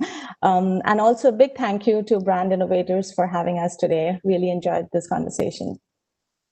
Thank you both so much for joining us. That was an awesome conversation. I learned so much about UGC, and I also loved what you said about this holiday season being sort of extra special for everybody, and just gift giving in general. I think every year, pretty much, we use 1-800-Flowers to order my mom her birthday flowers during this month, and like it's a normal thing every year. We go online, we order them, but this year when we did it, and she sent back the photo of the flowers, I was like getting emotional looking at it, and it just felt that much more special.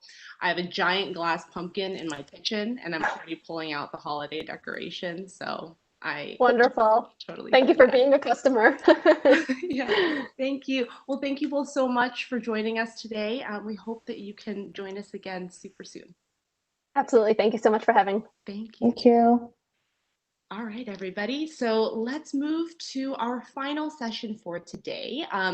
So we're going to be joined by Arnaud Collin, who is the global head of marketing at StubHub, and he will be moderated by Adam Steingart, who is the senior vice president of live events and experiential sales and marketing at Viacom CBS. Hi, Arnaud. How are you doing? Great, thank you. Great. Thanks so much for joining us. Hey, Adam. Hey, how are you? Doing well. All right. Well, I'll pass the virtual mic over to you guys, and I'll check in at the end. Awesome. Thank you. So Arnaud, I was going to do a quick intro, but Andy did that for us. So I think, how about I just start hitting you up with the hard question, right? And to give a little background, and Arnaud, I'll throw to you as well. I oversee the live event portfolio, and experience portfolio at Viacom CBS. So what does that mean? Anything that's all about being on the ground, creating consumer interaction, earned media, and just experience that people want to share in those shared moments. So needless to say, 2021 has been an interesting year. Arnaud, anything that you'd like to add to that? Yes, 2020, not 21. 2020 Oh, yes, was interesting. We're not out of 2020 yet. Yeah, it's been an extreme year in many ways. So we basically, our business just disappeared, right? We're a marketplace where people can buy tickets for live events, and when there are no live events, there is nothing much to do. So we went down to a couple of percentage points of our previous year business, so basically nothing. And we had to just readjust the whole business, reorganize the team, cut down marketing as much as possible, cut down costs everywhere, to make sure that we could weather the crisis. And I don't think we're out of the crisis. I think 2021 is going to be disrupted in many ways, but at least things are moving forward. That's good to hear. Things are moving forward. So let me ask you, right? I agree with you 100%. As we get into 2021 and even beyond, there's so much uncertainty, and with that uncertainty, how do you plan for that? What are you doing to try and plan and cope for that? And then also, do you see any opportunity as you go into that planning as well? And what would that be? So we've done some surveys of our customer base, our fans, right? And what's interesting is obviously you have a range of behaviors. You have people that are extremely anxious to go back to live events. They are missing the early live events. There's a lot of pent-up demand out there, and they would go to anything. They would literally any music, any sports event, they are missing so much the crowds and the electric atmosphere of being there, right?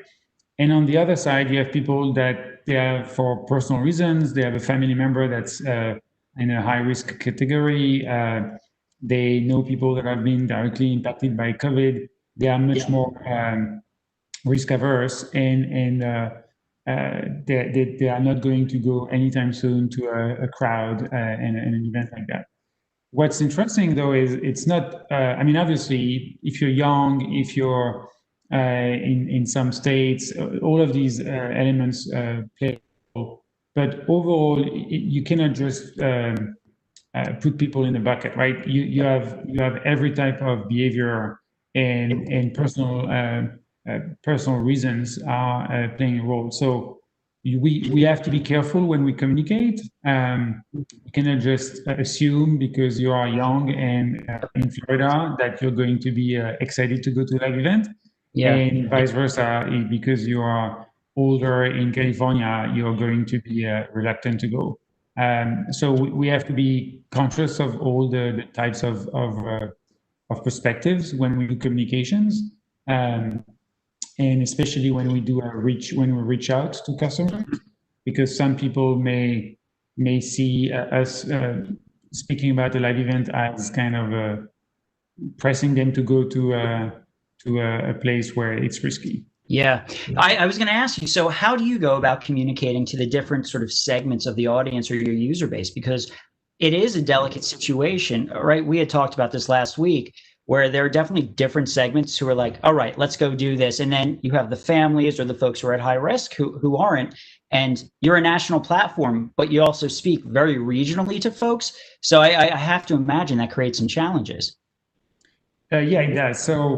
So the first thing we did is we stopped all our reach outs because so many events were being canceled. I mean, it's hard to imagine and to remember 7 months ago, but every week we had first events were being postponed and rescheduled, and then they were in that void. And finally, most events were just canceled or postponed to 2021, sometimes 2022.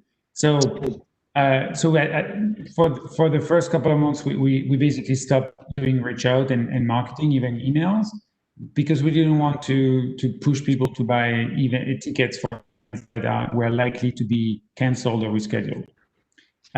Once the situation cleared up a little bit, starting in July, August, we started doing emails and marketing around events that were virtual. And there were a lot of live streams in the music side or theater. There were a lot of online events happening. MLB was replaying old games. Yeah. Just to have a wait and see kind of approach. Now we're in a place where some genres, some sports have events with fans. NFL, college football are good examples. Rodeo, NASCAR are other ones. And I think we can then target people that are interested in these. And we know that the event will happen. We know that they have put in place all the measures to make it a safe event, right? They have social distancing in place. They have extreme cleaning measures. You have to have a mask. So with all these measures in place, which we communicate to people before they buy a ticket, we feel like this is a safe place. And I'm happy to say that there is no event, at least not recently, that have created any, that has been a super spreader event. So it means that when they are doing it, they can do that in safe conditions. And so we are now targeting people around these events because the event is going to happen, and it's a safe place to be. That's fantastic, right? I think the role a brand has in communicating with consumers, especially that level of trust, is really, really important. And it's really great to hear the level of sort of just how meticulous you are in terms of how you are messaging that and being aware just of who may be open and who's not, because it's very, very important. You know, you had mentioned something a little while ago, and it was about sort of the onslaught of hybrid events and digital events. Curious, is StubHub doing anything to help fans who don't want to engage in real life to connect those dots? And then just from your perspective as a marketer, what are you seeing out there that you think is really breaking through and working? Yeah, definitely. I think every crisis is an opportunity, right? And when faced, especially for the live event industry, faced with such a big disrupting crisis, we're seeing innovation pop up left and right. And I mean, you've seen the drive-in concerts. There was a band that did bubbles where everybody was in their individual bubble, plastic bubble. So I think these are interesting innovation. The one I'm very excited about is really a virtual live event. So we all know about live streams. There have been hundreds of live streams happening. But live stream is, to me, more akin to TV. It's a one-way communication. You're watching something. It can be a great show. Billie Eilish on Saturday did a really great live stream, but it's still a one-way thing. And I think we're missing as a fan, you're missing the interaction, you're missing the participation of the event. What's really exciting when you go to an event is you get to be part of the event. You interact with the crowd, interacts with the artists or the teams. So I believe that with modern technology, you can actually do that. You can have the artists interact with the audience, even though they are virtually there. You can have the people be part of the event, and they can be featured in the event. They can, you can think of like voting for the next song. You can think of asking questions. You can think of answering questions, et cetera, et cetera. And so that's one thing we're working on to really help the fans connect with the artists and the bands, and the artists make some money, because since I mean, if you look at artists today, a lot of their income and revenue is coming from live events. It's harder to make money from selling music.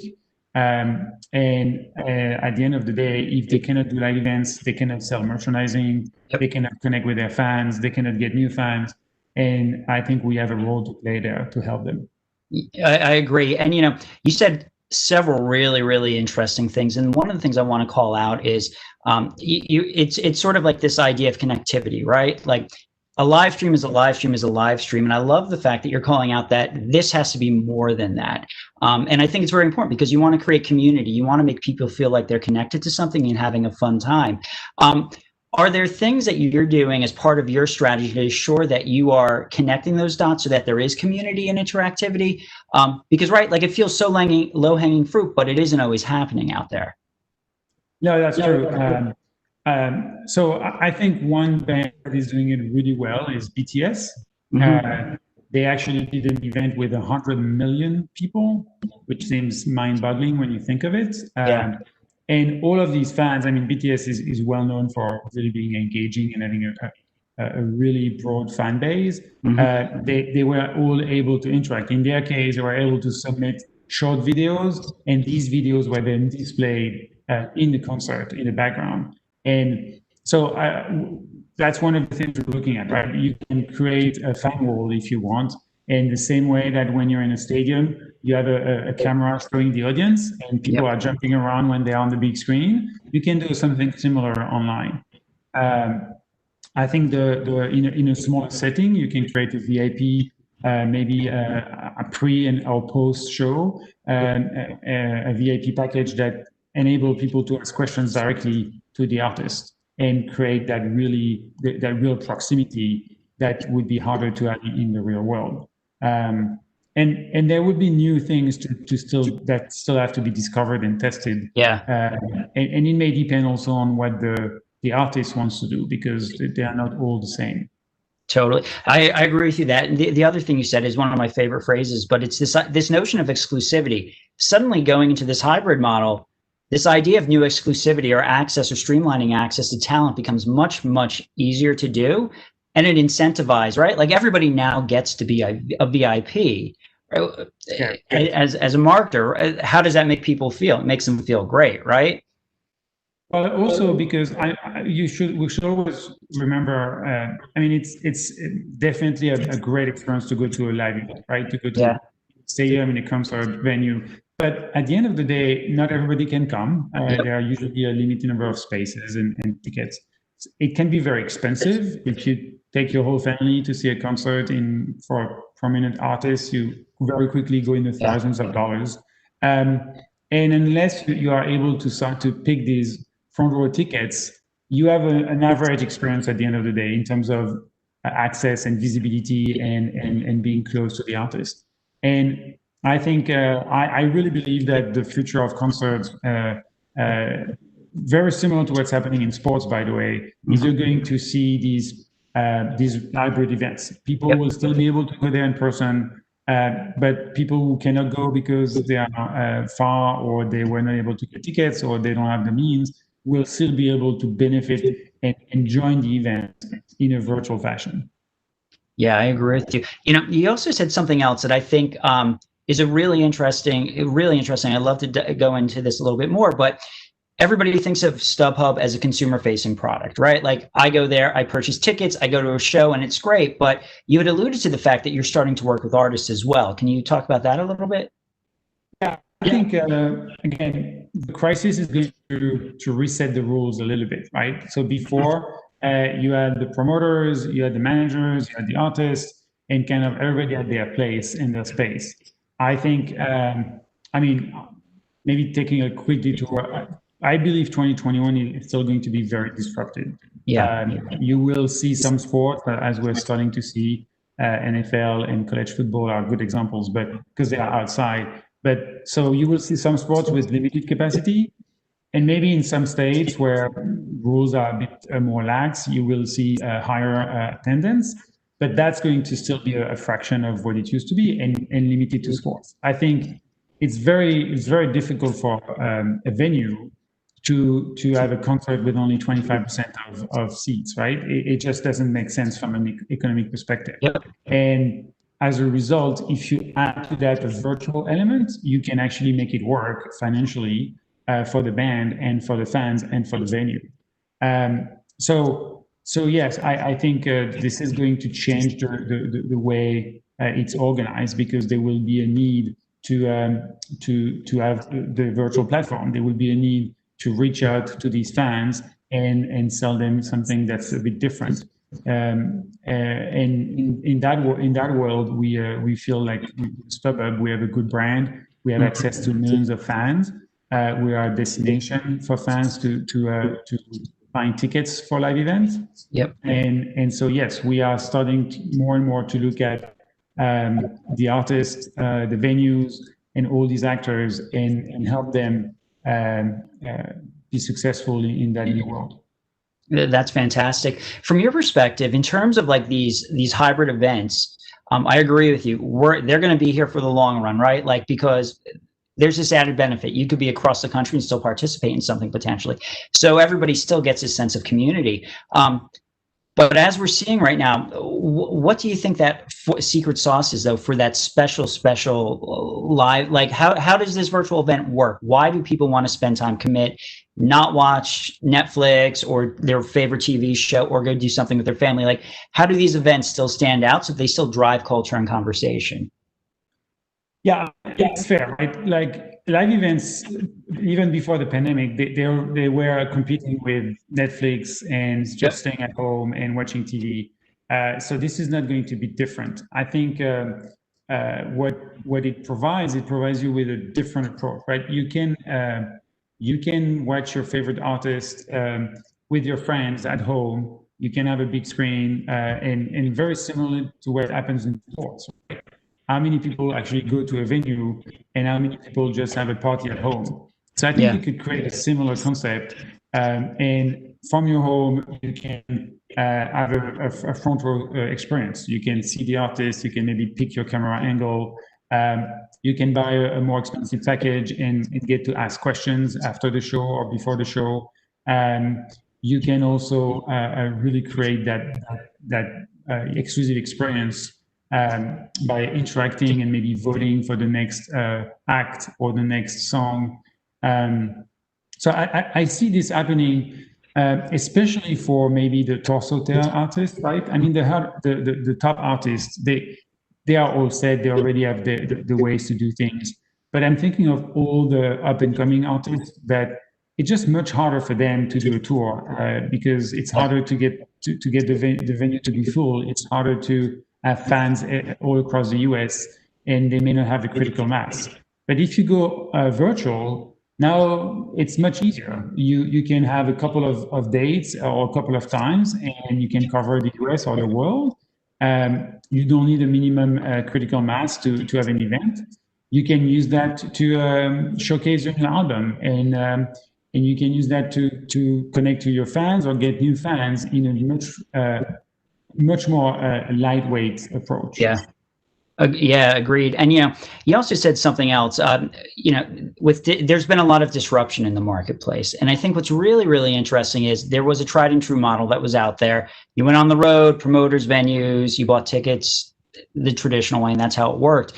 And what it looks like right now is it's almost as if music experience specifically, but it goes to other things, have almost become a direct-to-consumer sort of opportunity in this marketplace.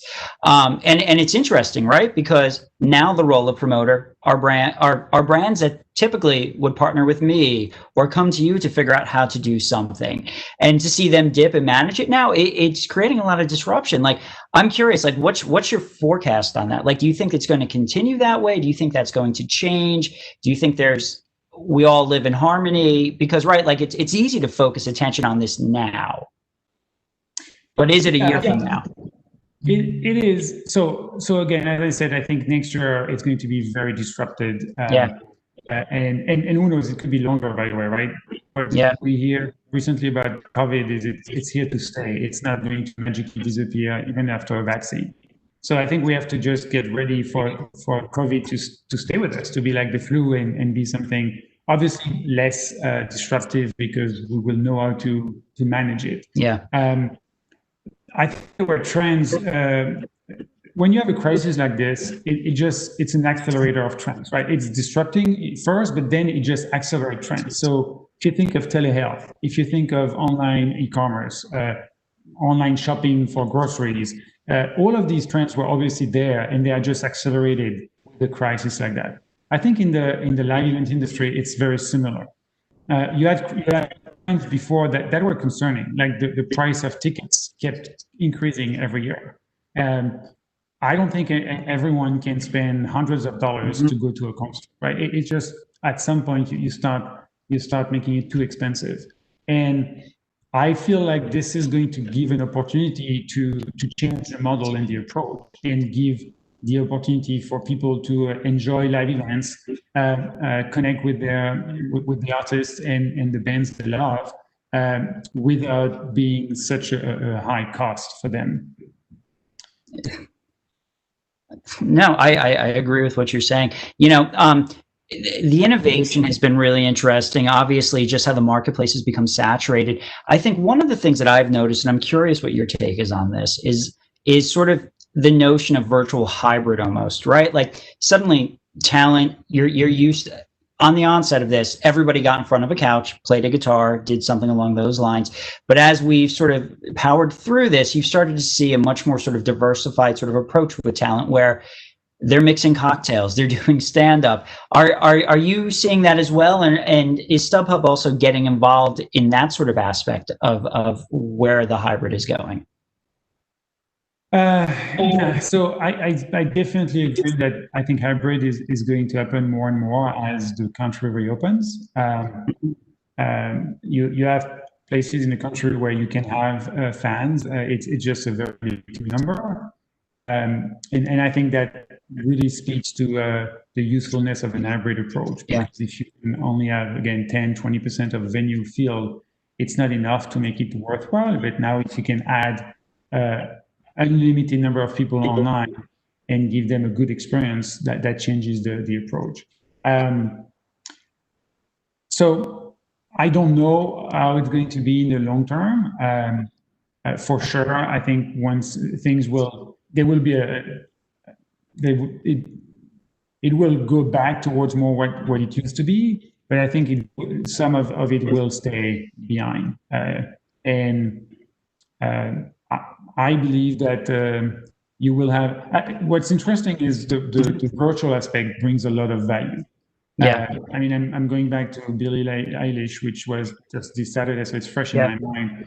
It was right. It made massive use of the virtual background, green screen, basically, and it was like you were like in a video clip of the whole show, and different. It was something that.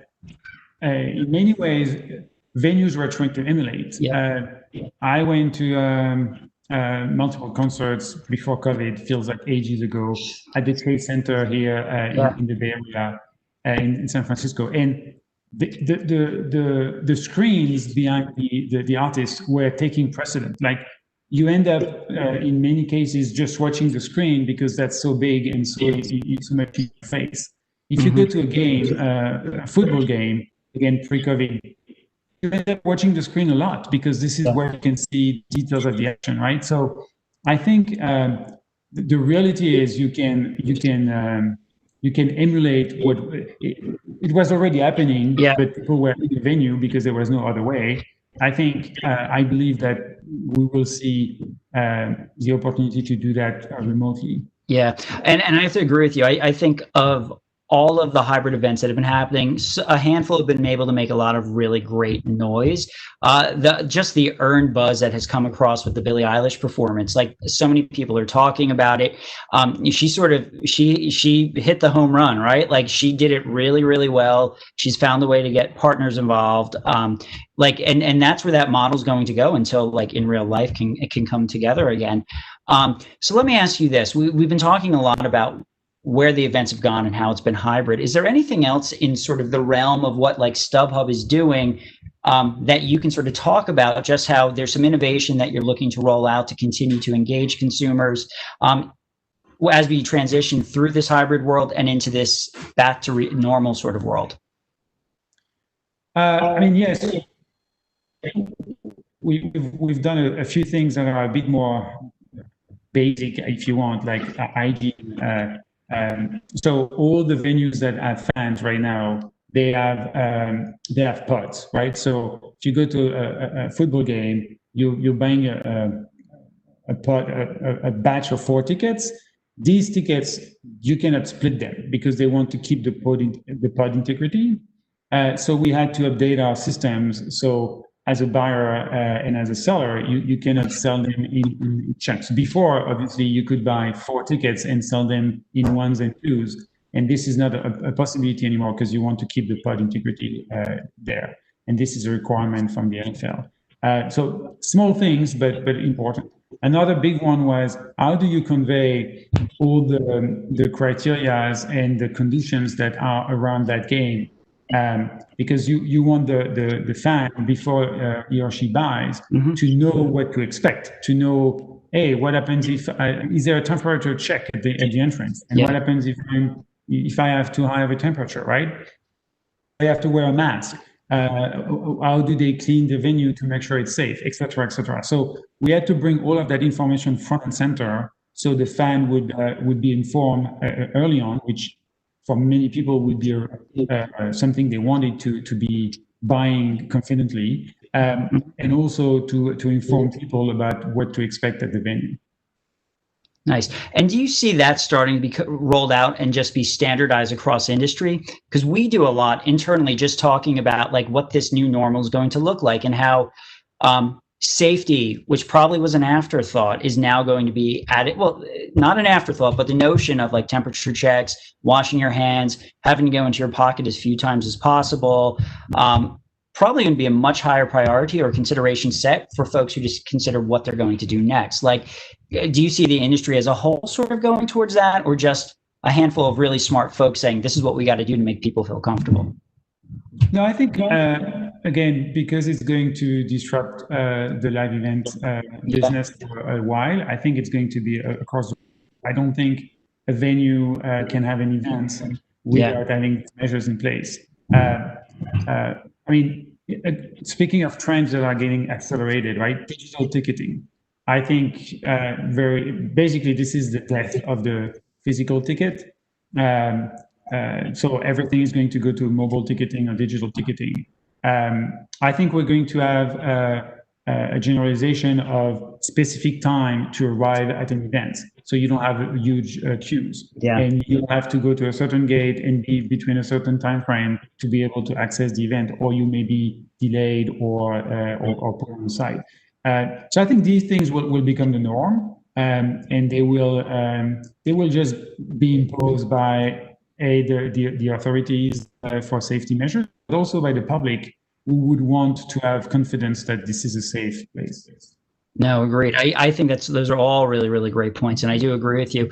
I love the notion of having to get in line to get into a festival or venue, so you don't have any traffic. That would make life so much easier, and to be able to get all of my friends and coworkers actually to get to the place when they're supposed to. So I hope that happens sooner rather than later, right? That's my wish, not maybe everybody's too, but that's really interesting. So let me ask you this. We keep going about disruption and uncertainty.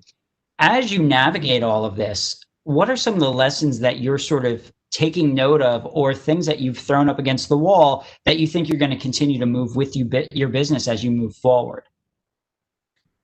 Yeah, I mean, this was a black swan event, right? Nobody was predicting it, or I mean, I guess you could have, but it's the type of things you can to predict. For us, it hurt us pretty bad because so if you think back end of March, all the events are canceled, so we don't have any new sales. But then all the events are canceled, meaning we have to refund tickets. Yeah. And at that point, we already had paid sellers because we're a marketplace, and we had instituted a policy a few years ago to benefit the seller, to pay them before the event, so they would have access to the cash earlier. And that made us be in a very strange situation from a cash perspective. So I think for me, it's really you need to think of what could happen in any cases, and may not be ready for it, but at least have scenarios planning. You know what to do in that case. It was definitely a big surprise, and it took us some time to adjust. I think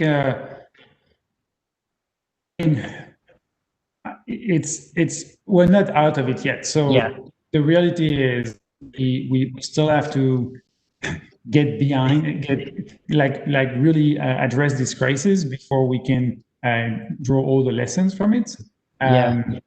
But to me, it's again, I said it earlier. I think every crisis it creates opportunities, and I'm pushing my team to really look at how you can benefit from it. Right, the first couple of months, it's all about recovery, making sure you can survive the crisis, making sure you adjust your processes and your business. Now it's more about, okay, this is the new normal. It's not going to get back to normal. Actually, it will be disrupted for another year, maybe more. Let's say a year. But how do you adjust? How do you leverage it? It creates opportunities for us, right? In the virtual live events, for instance, or other things. How do you make it so you can come up on top at the end of it? Yeah, agreed. I mean, and I do feel for you, and because your product, in addition to events stopping, your marketplace just stopped, which makes it really, really difficult.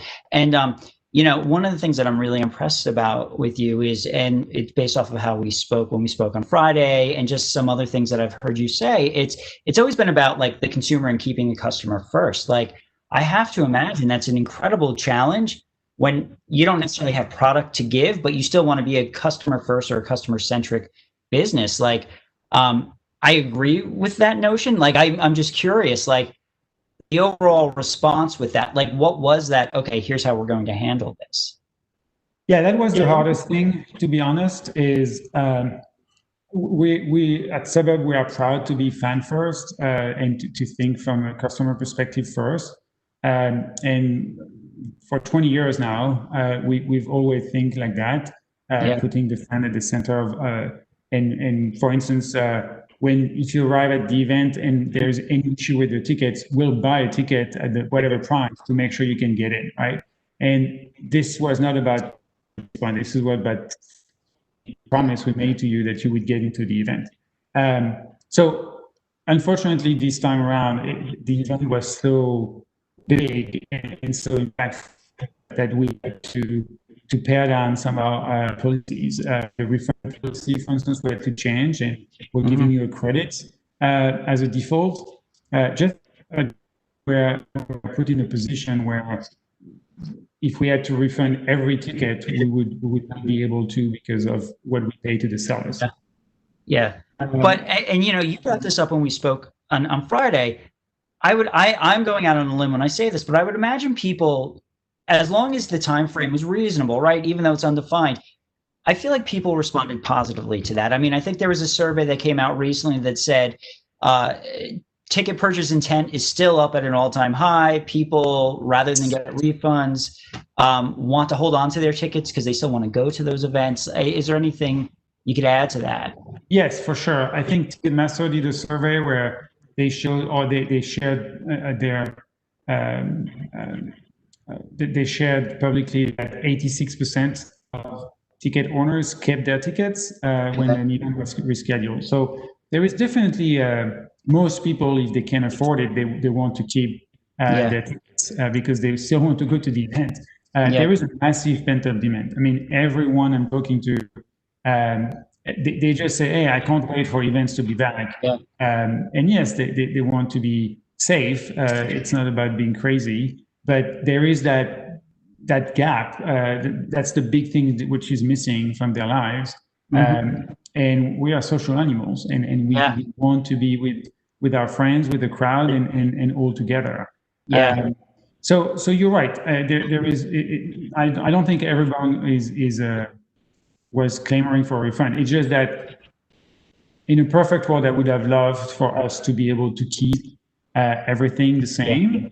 We had to adjust. I can't wait for the time where we can adjust back and go back to very customer first policies, which hopefully will be soon. Now that the crisis has been basically managed. No, agree. And let me add to that, because I think what's interesting about sort of the product that you offer, we offer, is we're in the business of like shared experiences and making memories, right? Like when we compete for your time in real life, we have your undivided attention for that single day or those 3 days. But beyond that scope, folks are also engaged with us, thinking about okay, what outfit do I want to wear? Who's all coming with me? It's much more than like the single day or the 3 days. So I think it creates a much more unique opportunity for us, right? In terms of having people being a little bit more empathetic to what's going on here. So yeah. So I'm getting told we should go to group questions. How do you feel about that? Hopefully they're easier than what I was throwing at you. So, so let's take a look. What innovations and technologies, I got to pull this up, so bear with me, technology. What do you see as the biggest future challenge to retail and e-commerce and the biggest opportunity? So that's a pretty wide question. I mean, yeah, it's pretty wide. I think, as I said, right, I think we are going towards more and more digitalization of the world. Everything can be bought online now. This crisis has accelerated that dramatically. You can literally stay home and live from e-commerce purchases. So I think that trend is here to stay. I think retail it's going to be difficult for physical retail to find a space. So I don't see that trend reverting anytime soon. The opportunity, it's right there, right? It's just the ability to efficiently buy anything from anywhere and get it within a couple of days to your place. I agree with that. I mean, the Shopifying and gamifying of being able to pick up artist merch and all of that suddenly becomes a lot more easier and more accessible, and it's right there. Here's another good one for you. So many brands have drastically reduced media budgets over the past few months. How has your media plan adjusted? If your budget has been reduced, have you gotten more creative and efficient with your strategies? So, yeah. Yes. So our case was really black and white. We didn't have anything to sell. So for the first, basically since mid-March until I would say September, we basically did nothing. We cut everything because there was nothing to sell, and there's no point. We had a brand campaign and we canceled everything. It just made no sense to spend money at a time where there was no event happening. Yeah. I think now we're seeing events will start, especially in the sports and some genres there. It's still very diffuse and limited. So we are going more after performance marketing, SEM on Google, typically affiliates.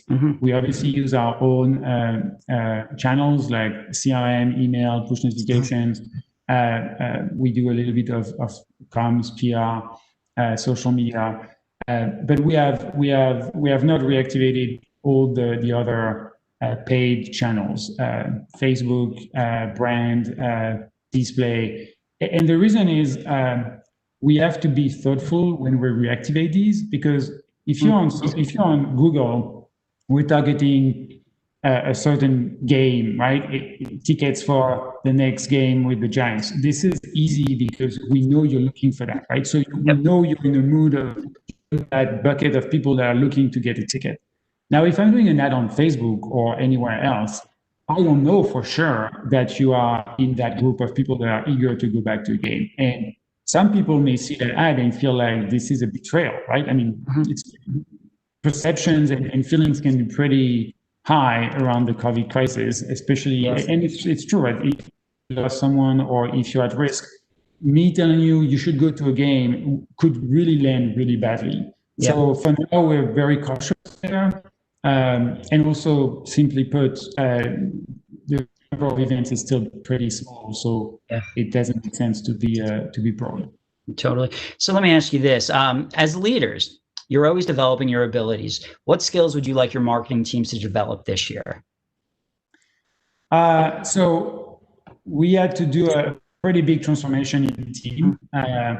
First, we reduced the team, so people had to do more things. And secondly, we have to be more scrappy because we cut a lot of budgets. So I think scrappiness would be one. And instead of, before you had a huge business to deal with, so spending $100,000 was not a big thing.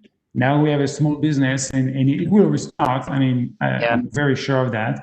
But until it does and until it's back up, we have to be scrappy and very considerate on how we invest, how we spend our time, where we do it.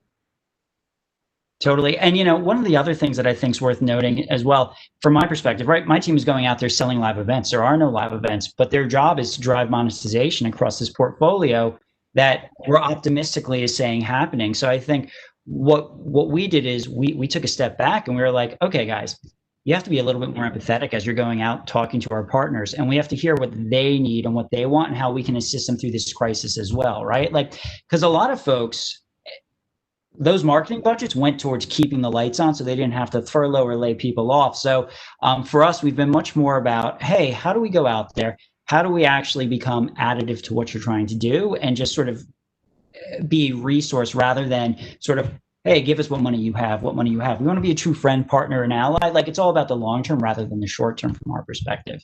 And then also, I think, because I don't think anybody thought about this, the ability to connect by way of Zoom or any of these tools, so much more difficult since you don't have that in person. So like the ability to be able to have meaningful conversation, and right, it goes down to what you were saying before, connection and community, and being able to make that all sort of come together. Yes. Yeah. So, and then I guess there's one more question. What innovations and technologies are you utilizing to execute your strategies? Has that changed since the pandemic has begun? Yeah, I mean, it has changed. We had to cut a lot of things we're using because it made no sense to use them in a much smaller business. And then we had to reduce the team, unfortunately. So it means that we had less people, and so we didn't have any people to do some things. So today I don't think we have adopted new tools. I think it's more like we have reduced the number of tools we're using to focus on the most important ones. And once things restart and the business grows again, we'll reopen and restart the other tools we're using before. Great. That's fantastic. And then, I think I just saw one more question come by. So the influencer space has seemingly become immensely crowded and packed with noise. What challenges does this present, and how do you foresee micro-influencers being more heavily incorporated into the future? So I would say that, I mean, again, speaking of our world, I'm ready to bet that influencers are struggling right now because a lot of their income was coming from advertisers that are not willing to pay anymore because there's not a lot of business happening. So I think once things restart, it would be a good time to go and start talking with influencers because they will be looking for ways to get income and revenue from sponsors and brands. Agreed. Annie, how are you? Hi, doing great. That was awesome, guys. Thank you so much. Thank you. Thank you. All right. Well, thank you so much for joining us today. Great conversation. I really hope that you get to come back and talk to us some more. Yes. So thank you, Arnaud and Adam, for joining us, and all of our wonderful speakers today, and our lovely audience members. Thank you for your incredible questions. We hope that you can join us again very soon. So we do have our next live cast coming up this Thursday on the future of TV virtual summit. It's going to be brought to us by Caden, and you'll hear from speakers at H&R Block, Sanofi, and Post Consumer Brands. It's going to be a really, really awesome day. So I hope that you can tune in and join us then.